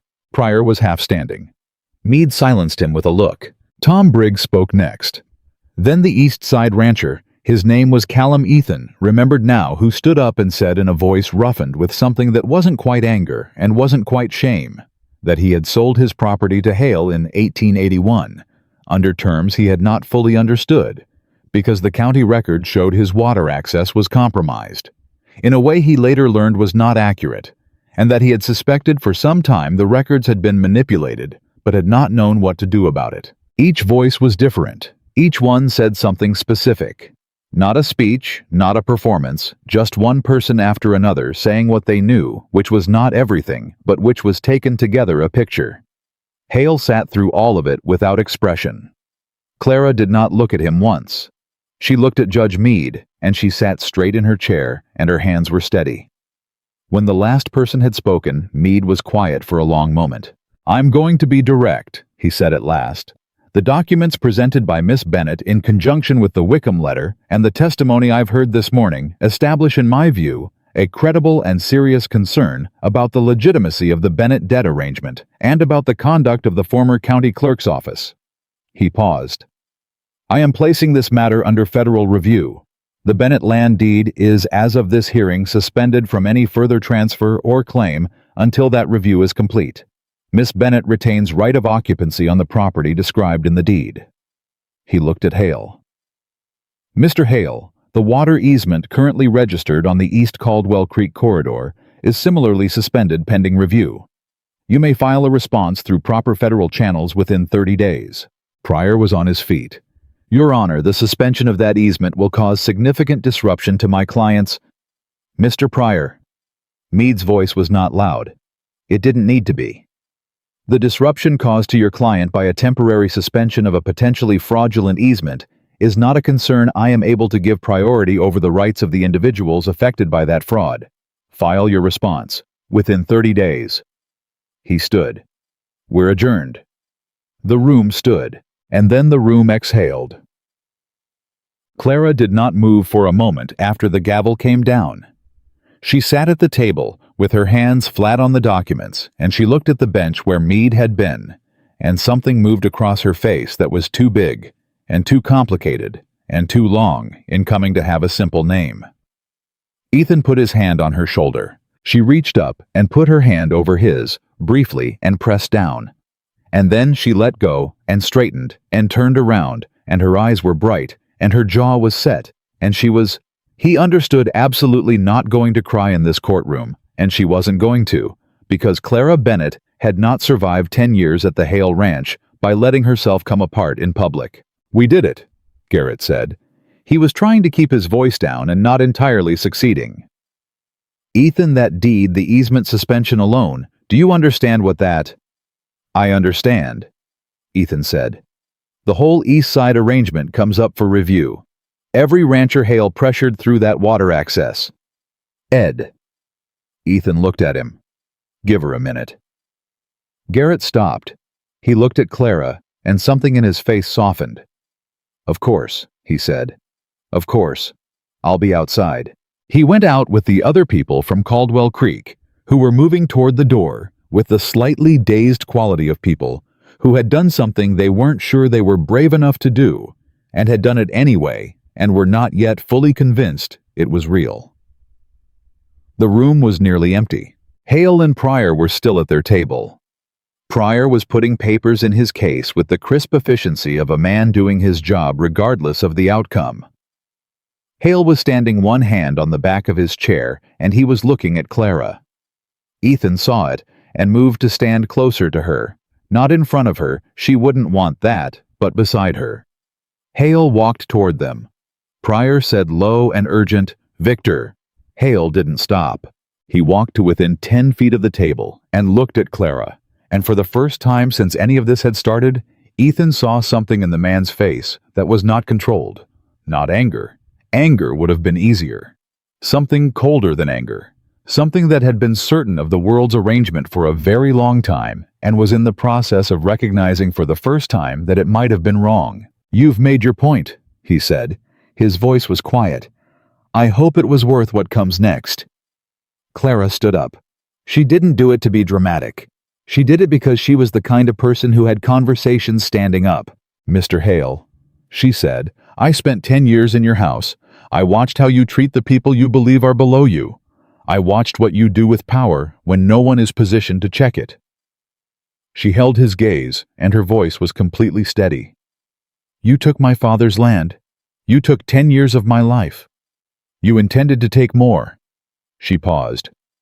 "I want you to understand something. What happened in this room today wasn't about revenge. It wasn't about anger. It was about the fact that what you did was wrong and that wrong things, when they're documented well enough and put in front of the right person, tend to come apart. She took a breath. I don't hate you, Mr. Hale. I've spent 10 years not letting myself hate you because hate is expensive and I needed all my resources for something else. She reached down and picked up the canvas bag. We're done here. She turned and walked toward the door. Hale stood where he was. He looked at Ethan. Ethan looked at him for a moment. There were things he could have said. There were things that were true and hard and would have hit the way they were meant to. But he looked at Victor Hale, at this man who had spent 20 years accumulating everything he could reach and still somehow had ended up standing in a federal courtroom, watching a 27-year-old woman walk away from him with her father's deed in her bag, and he decided that he didn't need to say any of them. Good day, he said, and walked out. The street outside was bright and hot, and the summer air was thick and alive after the compressed quiet of the courtroom. Clara was standing on the steps, not moving, yet her face turned up slightly like she was relearning how to breathe regular air. Garrett was talking to Myra Hollis and Tom Briggs and 2 other people, all of them leaning in close. The particular energy of people who have shared something significant and are not yet ready to disperse. Hatch, who Ethan had tied at the hitching post before they went in, was sitting at the bottom of the steps, looking up at Clara with absolute attention. She went down the steps and crouched and put both hands on the dog's head. Good boy, she said. We're okay. Hatch leaned in hard and she laughed. It was a small laugh, surprised out of her, and it was the first time Ethan had heard her laugh, and it was the kind of sound that stays with a person. He came down the steps and stood beside her, and she stood up, and they were side by side on the street in the summer heat and the light. It's not over, she said. It wasn't a worry, just a statement of fact. No, he agreed. The federal review takes time. Hale will file a response. There'll be more hearings. He'll make it difficult. He'll make it very difficult, Ethan said. But the Wickham letter is on federal record now. The suspension is in place. What he does next, he has to do in the open. She nodded. She was looking down the street at nothing, processing. Your land, Ethan said. She looked at him. The 40 acres. The deed is valid and the federal suspension protects it. When the review comes back. He paused. Have you thought about what you want to do with it? She was quiet for a moment. I want to put it back the way my father had it. Eventually. I know that takes time and money that I don't currently have. A pause. But I want that to be what it's going toward. That's a reasonable thing to want, he said. She turned and looked at him. The ranch, she said. Your ranch. We've been gone since dawn and Hatch has been tied up for hours, and there's feed that needs to go out and... Clara? She stopped. We'll get back to it, he said. All of it. It'll be there. He looked at her. Right now, I want to know how you are. Not the land, not the hearing, not what comes next. You. She looked at him. Her expression went through something, a small complicated negotiation between the part of her that deflected and the part of her that was tired of deflecting. She stopped, started differently. I'm shaking, she said. On the inside. I've been shaking since before we got on the horses this morning, and I've just been keeping it back. She pressed her lips together. And now that it's done, the part I could do something about the shaking is getting harder to keep back. He looked at her for a moment. Then he did something he hadn't planned on. He reached out and put his arm around her shoulders, and it was not a romantic gesture. Not exactly. It was the gesture of someone putting a wall between a person they care about and a wind that had been blowing at them for a very long time. She went still for a half second, and then she leaned into it just slightly. The way Scout had leaned into his hand that first morning, like something that had been braced against pressure, finally given permission to stop bracing. They stood like that on the street for a moment. Garrett was still talking. Hatch had sat on Ethan's boot. Then Clara straightened and stepped back and cleared her throat and looked at the street. Thank you, she said. You already said that. I keep meaning it more each time. He looked at her. Something was happening in him that he had a great deal of practice not looking at directly, and he went on not looking at it directly, but he let it be there. "Come on," he said. "Let's find somewhere to eat, and then we'll figure out how to get home without running into Hale's men on the way back." "You think they're still on the North Pass?" "I think they came back down when they didn't find us going up, and now they're somewhere between here and there being confused and annoyed." He looked at her. "Which means we take the Valley Road home." She raised her eyebrows. "The Valley Road? Right through Hale's territory. We have a federal court record, and a suspended easement, and a room full of witnesses," he said. "And he knows it. His men on that road are going to look at us, and they're going to think about what their boss just had done to him in a federal courtroom, and they're going to stay on their side of the fence." She considered that. "You're more confident about that than I am." "I'm confident enough for both of us," he said. "Come on." They ate at the only restaurant Millhaven had, which was 3 tables and a kitchen, run by a woman named Frances, who brought them venison stew and biscuits without being asked, and who looked at them both with the evaluating expression of a woman who understood that people who came in from the road, looking like they'd been through rock and timber, had a story, and was deciding whether to ask for it. She didn't. She brought more biscuits instead, which was, Ethan thought, probably the right call. Garrett joined them midway through and sat across from them and ate with the satisfied tiredness of a man who has done a long day's work well. He talked through the next steps, the federal review process, the timeline, the response they could expect from Pryor. Clara listened and asked precise questions, and Garrett answered them, and the food was good, and the room was warm, and for a while the next set of problems stayed at a manageable distance.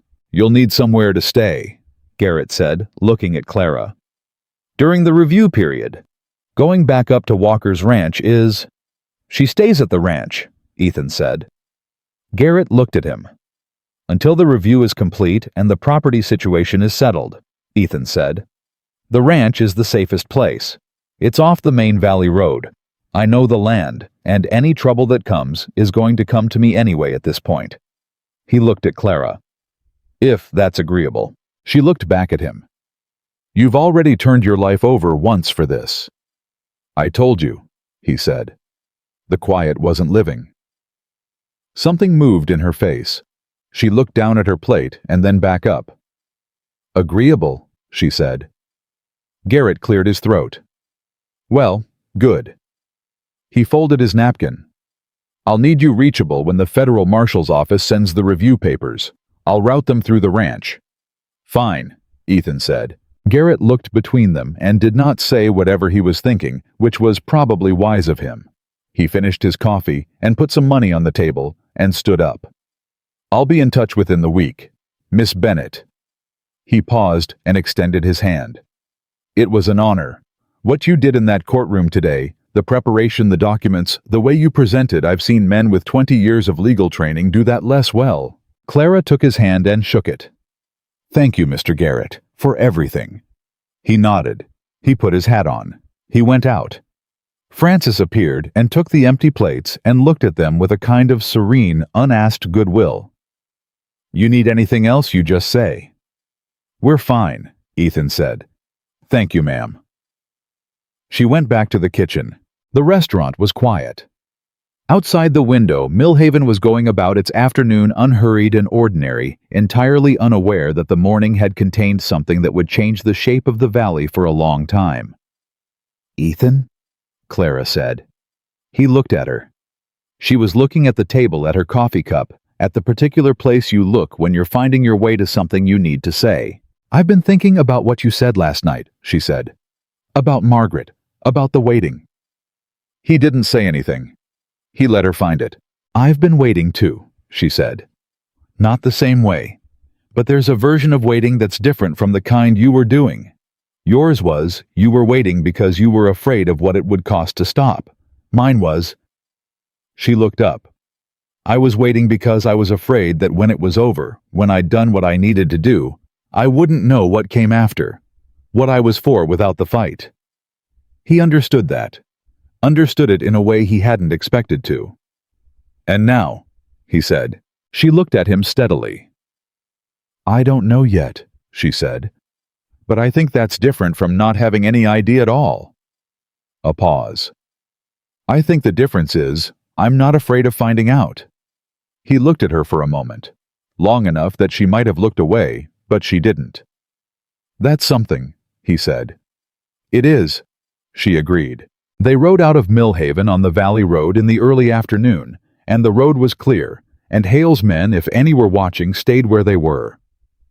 The mountains were gold and enormous behind them, and the summer afternoon settled over the valley in a long suspended heat, and the horses moved steady and even. They were 3 miles from the ranch when Clara spoke. He's not going to stop, she said. Not worried, just clear. I know. The Federal Review protects the legal situation. It doesn't protect us from everything else he can do. No, Ethan said. It doesn't. He's going to come back. Probably. And you're ready for that. He looked over at her riding beside him in the afternoon light, still dirty from the morning's rough trail, still sitting straight in the saddle, still with those clear gray eyes that never looked away from what they were looking at. I've been ready for something to matter, he said for a long time. She held his gaze for a moment. Then she looked forward at the road at the ranch coming into view at the far end of the valley. Then let's go home, she said, and the word landed between them simple and quiet, and full of something that neither of them reached for yet, because it was enough just to have said it, and it was enough just to have heard it, and the ranch was there at the end of the road, waiting for them in the long summer light. Ethan Walker rode beside her and did not look away, and something that had been closed in him for 6 years opened one more quiet inch. It was enough. For now, it was entirely enough. 3 days after Millhaven, the letter arrived. Ethan saw it before Clara did a sealed envelope tucked into the supply order he'd picked up from Caldwell Creek, with no return address and his name written in handwriting he didn't recognize. He stood at the hitching post and turned it over once, and then put it in his shirt pocket and rode home. She was at the south fence when he got back, replacing a section of wire that had pulled loose in the night. She'd gotten good at the fence work, efficient and clean, no wasted motion, and she looked up when he rode in and read something in his face before he said a word. What is it? He pulled the envelope from his pocket and handed it to her. She set down the wire pliers and opened it. He watched her read it. He watched her face go very still, the way it went still when something hit her that she hadn't seen coming but wasn't going to let flatten her. She handed it back. He read it. It was short, 7 lines unsigned. It said that a man fitting Ethan's description had been seen transporting a woman under disputed contract across county lines, and that a formal complaint was being filed with the Territorial Marshal's office in Denver. It said that the Federal Review in Millhaven could be challenged on jurisdictional grounds, that Meade's authority in this specific matter was being contested. And it said in the last line in language that was careful enough to be unthreatening and specific enough to be anything but. Some arrangements once made are difficult to fully escape. Ethan folded the letter and put it back in his pocket. Jurisdictional challenge, Clara said. It won't hold, he said. Meade is a circuit federal judge. His jurisdiction in this territory is established. But it slows things down. Yes, it slows things down. She picked up the wire pliers and looked at the fence and didn't say anything for a moment. He's going to keep doing this, she said. Every angle he can find, every piece of paperwork he can generate, every complaint he can file.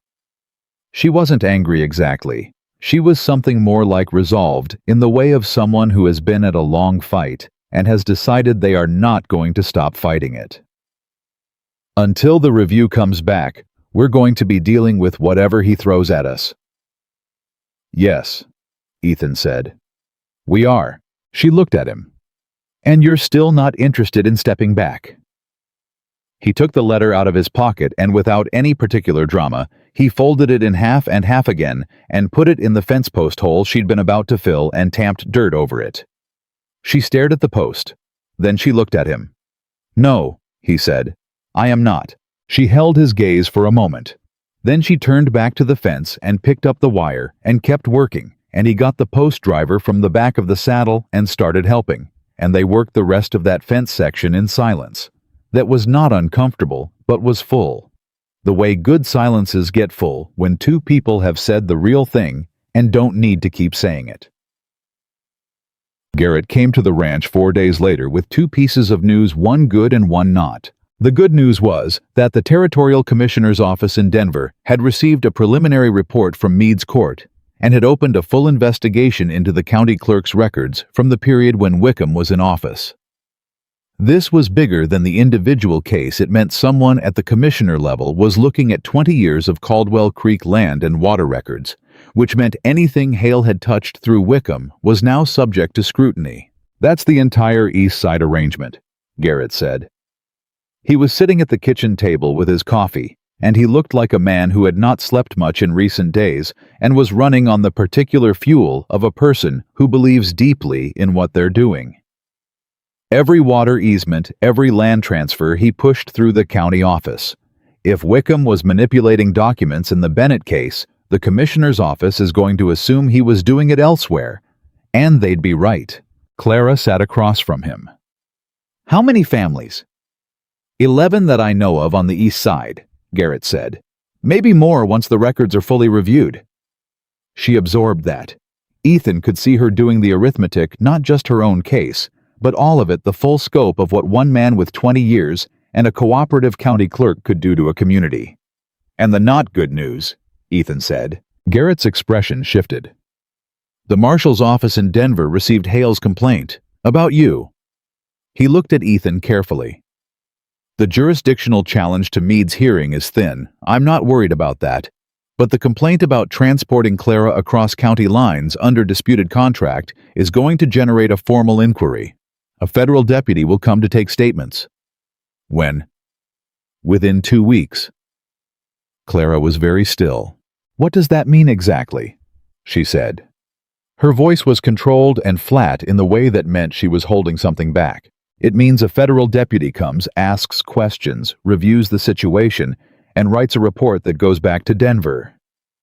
Given what Meade has already put on record, I don't believe the inquiry will find anything actionable against Ethan. Garrett paused. But Victor Hale is a man who understands that process is its own punishment.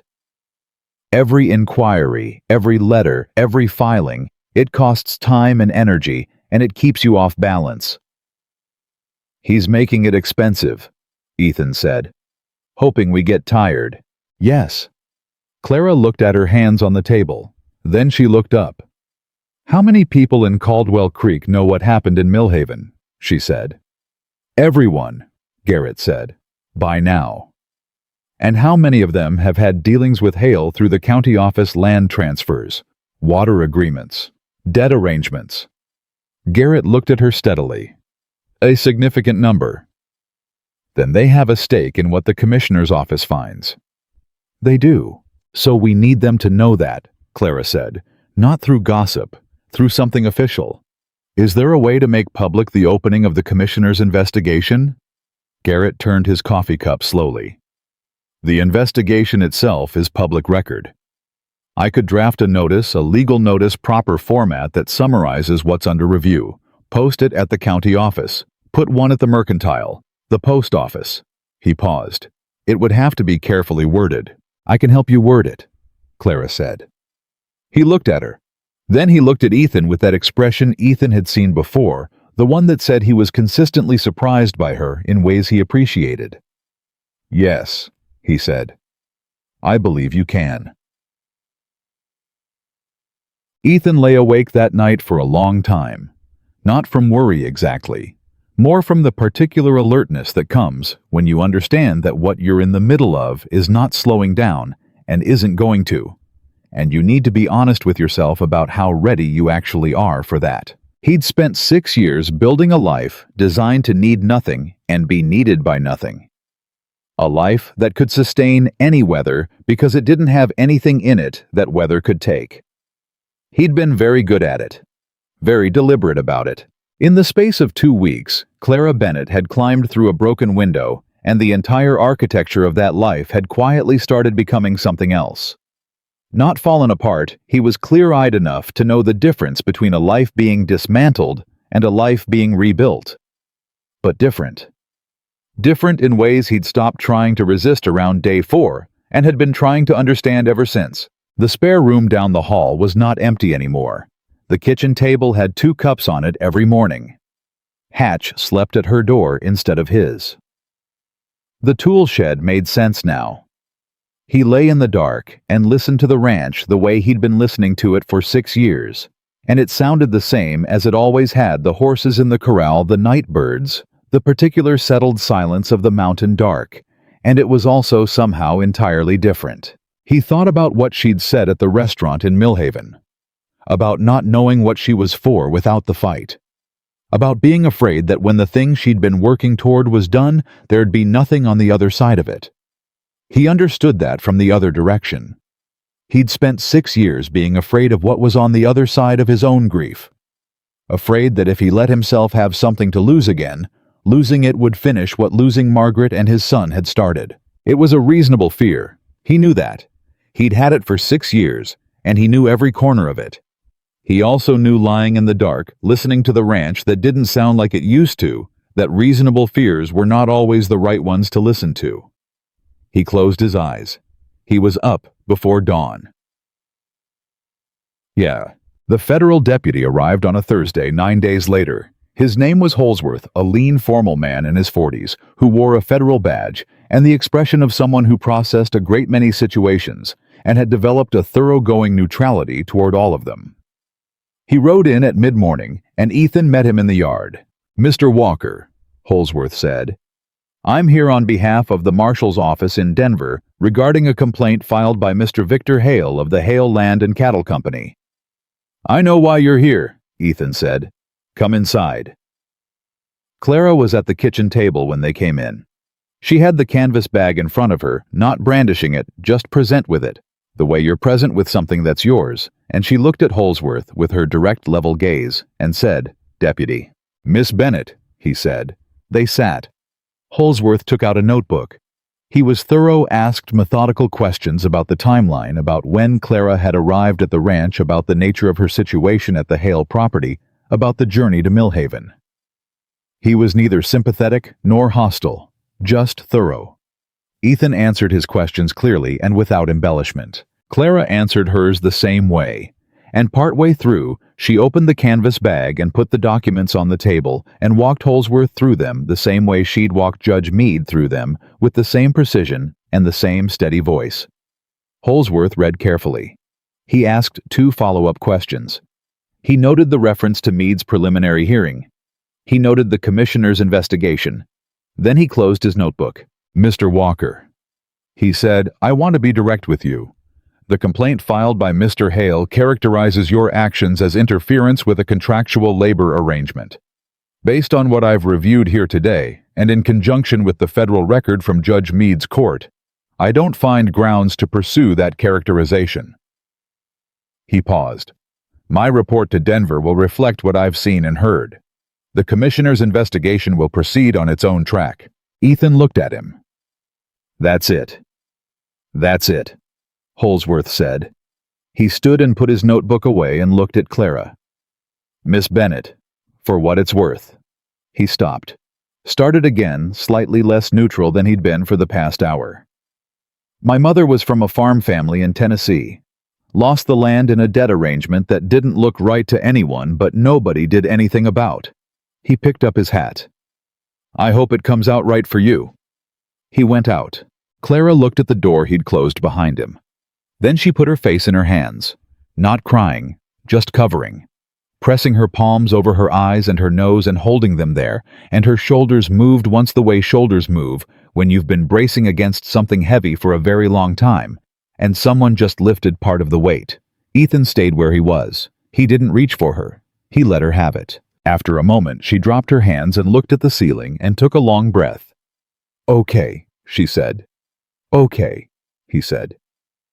She looked at him, and there was something wrecked and bright in her face at the same time, like something breaking open that had needed to for a while. "He's losing," she said. "I know it's not over.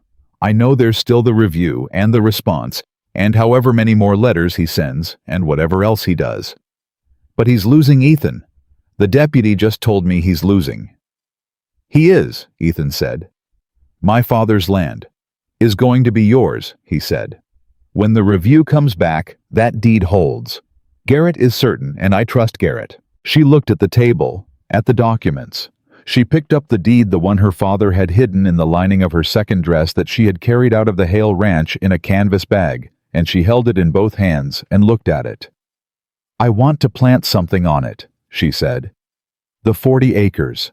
I want to put something in the ground on my father's land before the season's out. Ethan looked at her. I know it's not mine yet officially, she said.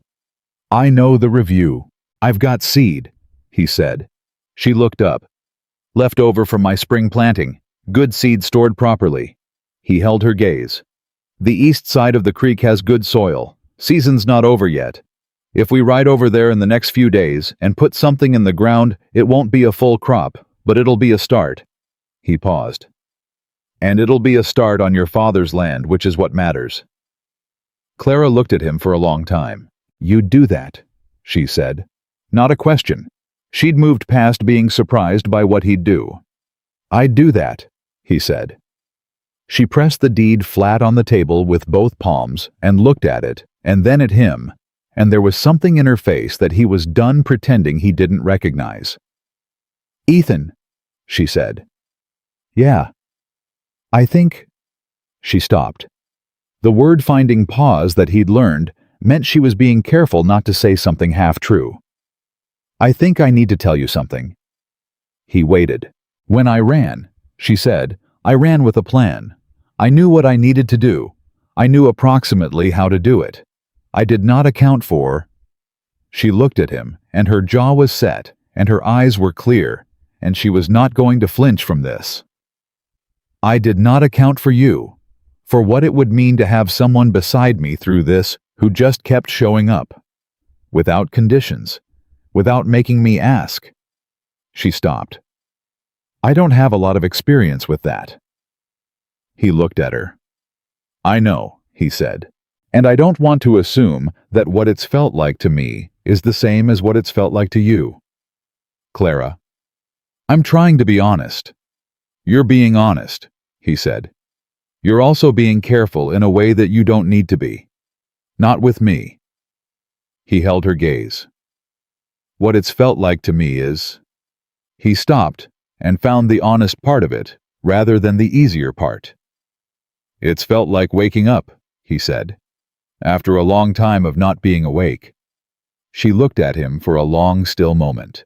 Then she reached across the table and put her hand over his, not asking for anything, not requiring anything, just putting it there the way you put your hand on something real to confirm that it is. He turned his hand over and held hers.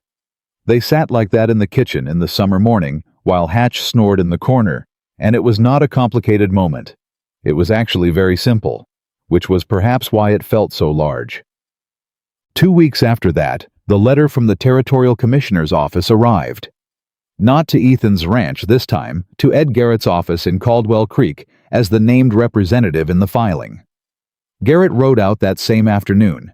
He came through the front door with his hat in his hands, and his face doing something Ethan had never seen it do before, which was trying to be measured and professional about something that was clearly too big for measured and professional.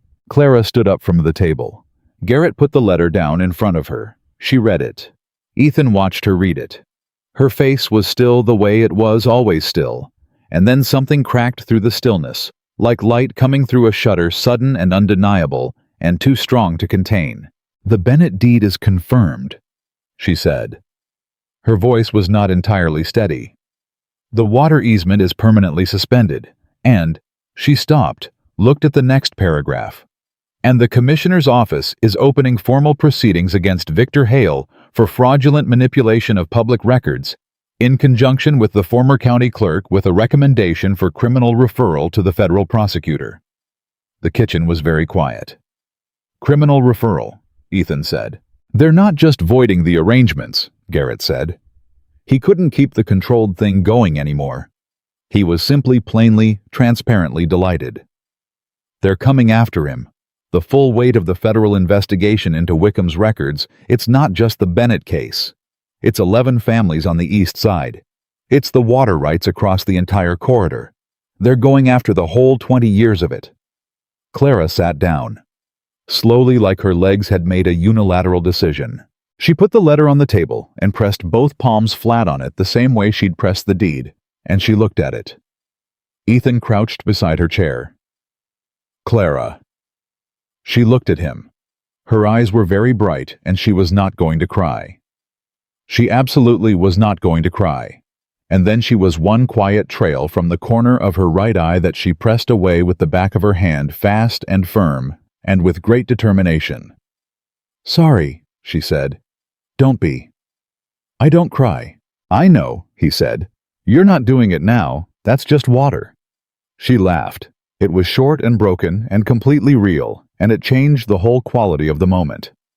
She pressed her hand over her mouth and looked at the commissioner's letter and then at Ethan and said through her hand, "My father." I know, Ethan said. He spent his whole life on that land, and they took it from him, and he died without knowing.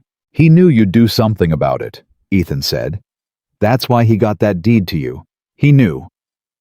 She looked at him, and something moved in her face that was too deep and too old for him to name, but he didn't need to name it.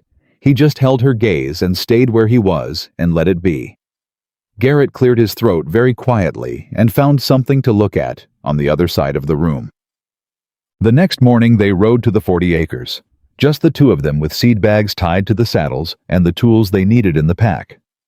Hatch ran alongside and found a rabbit and lost it immediately and seemed satisfied with the experience anyway. The Bennett land was on the east side of the creek, the way the deed described it, and the soil was what Ethan had said. It was good soil, dark and deep, the kind that had been well tended once, and had spent the intervening years quietly maintaining itself waiting. They worked most of the morning. It was hard work and simple work, and they did it without talking much, the way they'd gotten used to doing most things together and quiet, and in the kind of rhythm that comes when two people have learned how the other person moves. Ethan turned the soil, and Clara followed with the seed, and Hatch supervised from the shade of the creek bank with great seriousness. At midday, they stopped and ate what they'd brought and sat by the creek, and Clara looked at the planted rows with the particular expression of someone seeing something they've imagined so long that its actual presence is still slightly startling. I used to come here when I was little, she said. My father would bring me out on Saturday mornings to check the fences. He'd lift me up on the post, and I'd sit there, and he'd walk the line and talk to me while he worked. She paused. He used to say the land remembers who loves it. Ethan looked at the field, at the dark, turned soil. I believe that, he said. She looked at him. Then she looked back at the land. I have a question, she said. All right. What do you want going forward? Not what you're willing to do. Not what makes sense. What do you actually want? He looked at her. That's a direct question. I'm a direct person. I've noticed. She turned and faced him and waited with those clear eyes and that level gaze that had never once in his experience tried to make anything easier than it was. He thought about what he'd thought about in the dark about being awake after a long time of not being awake, about the spare room that wasn't empty anymore, about what it had felt like riding back from Millhaven with her beside him on the valley road to hear the word home and know both of them meant it. I want you to stay, he said. Not because you've got nowhere else to go. You've got 40 acres and a federal ruling and whatever you build on it, and that's yours. But because... He stopped, found the true version. Because the ranch is different with you in it. Because the mornings are different, and the evenings are different, and even the quiet is different, and I didn't know until you got here that I'd been building a life shaped exactly like the hole where something was missing. He held her gaze. I want you to stay, as long as you want to stay, in whatever form that takes. Clara looked at him for a long time. That's the most words you've said at once, she said. I reckoned it warranted it. She looked at the land, her father's land, the turned soil and the planted rows and the creek running steady alongside. I don't want to leave, she said quietly. I want to build the 40 acres up. I want to put a proper house on it eventually. I want to make it what my father had and more." She paused. "But I don't want to do that alone. I've been alone inside a crowd of people for 10 years, and it's—" She stopped. "It's cold, Ethan. It's very cold." "I know what cold is," he said. She looked at him. "I know you do." The creek moved beside them. Hatch had given up on the rabbit and come to lie in the shade between them, warm and heavy, and completely at ease, the way animals get when they know they're exactly where they belong. "I think," Clara said carefully, "that we might be in the early part of something." "I think so too," Ethan said. "And neither of us is in a rush." "No," he said. "We're not." She nodded. She looked at the field one more time. Then she stood up and brushed the grass off her dress and held her hand down to him, and he took it, and she pulled him up, and neither of them let go right away. They stood on Robert Bennett's land in the summer afternoon with the seed in the ground and the creek running and the mountains blue and enormous above the valley. And it was not a perfect moment because there was no such thing, and Hale was still out there, and the world was still what it was, and life was long and complicated, and would require more of both of them than either had fully reckoned on. But it was a real moment, a true one. The kind that gets remembered not because it was grand, but because it was honest, and because it was the first moment of something that would grow the way good things grow slowly, and with tending, and not all at once. By the end of that summer, Victor Hale was facing federal criminal charges. He had surrendered his water easement on the East Creek corridor. His lawyers were in Denver filing responses that would take years to resolve, and in the meantime, the Hale Land and Cattle Company was operating under restrictions that made it a fraction of what it had been. He did not come to Caldwell Creek again. Not personally. Not that fall. The East Side ranchers, 7 of the 11 families whose land arrangements were under review, organized through Garrett's office into a formal collective, presenting their cases together, which made the commissioner's investigation both easier and harder to ignore. Myra Hollis expanded the mercantile. Tom Briggs put a new sign on the saloon. Small things. But they had the feeling of a place that had exhaled. Clara's 40 acres were planted and tended through the end of the season, and what came up was modest. A proper crop would take another year of working the soil. But something came up and it was hers, and that was the point. She and Ethan filed the paperwork in October to formally register a working agreement between the Bennett land and the Walker Ranch, shared water access from the creek, shared equipment, shared labor on both properties. Garrett drafted it. It was legal and clear and said exactly what it meant, which was the only way either of them would have had it. The spare room was not the room she slept in anymore. That happened quietly, the way the important things had happened all along, without announcement, without drama, just the natural gravity of two people who had chosen each other in all the ways that mattered, before they chose each other in that one. Ethan did not stop being the man he'd built himself into over 6 years. Private, unhurried, serious about his work, uncomfortable with excess of any kind. But the shape that man took was different now. Larger, more willing. Clara did not stop being the woman who had walked across Hale's yard at dawn and stood straight in front of 6 armed men and said what she meant and meant what she said. But she was lighter now. There was something in her, something that had been held tight for 10 years that had permission to be loose, and it showed in the way she laughed at Ethan's rare dry jokes, and in the way she argued with him about the tool shed organization, and in the way she put her hand on his arm sometimes when she passed him the small unconscious gesture of a person who has stopped being surprised that someone is there. One evening in late September, they sat on the porch after supper, Ethan in the chair he'd always sat in, Clara in the one that had been empty since Margaret, which she'd started using without either of them making a thing of it, and the light was going long and gold over the mountains the way it did in the fall, and Hatch was on the step between them. "You know what I keep thinking about," Clara said. "Tell me, that first morning, when you stepped off the porch and told Hale that no human being belongs to anyone." She looked at him. "You didn't know me. You'd known me for maybe 10 hours, most of which I spent unconscious in your barn.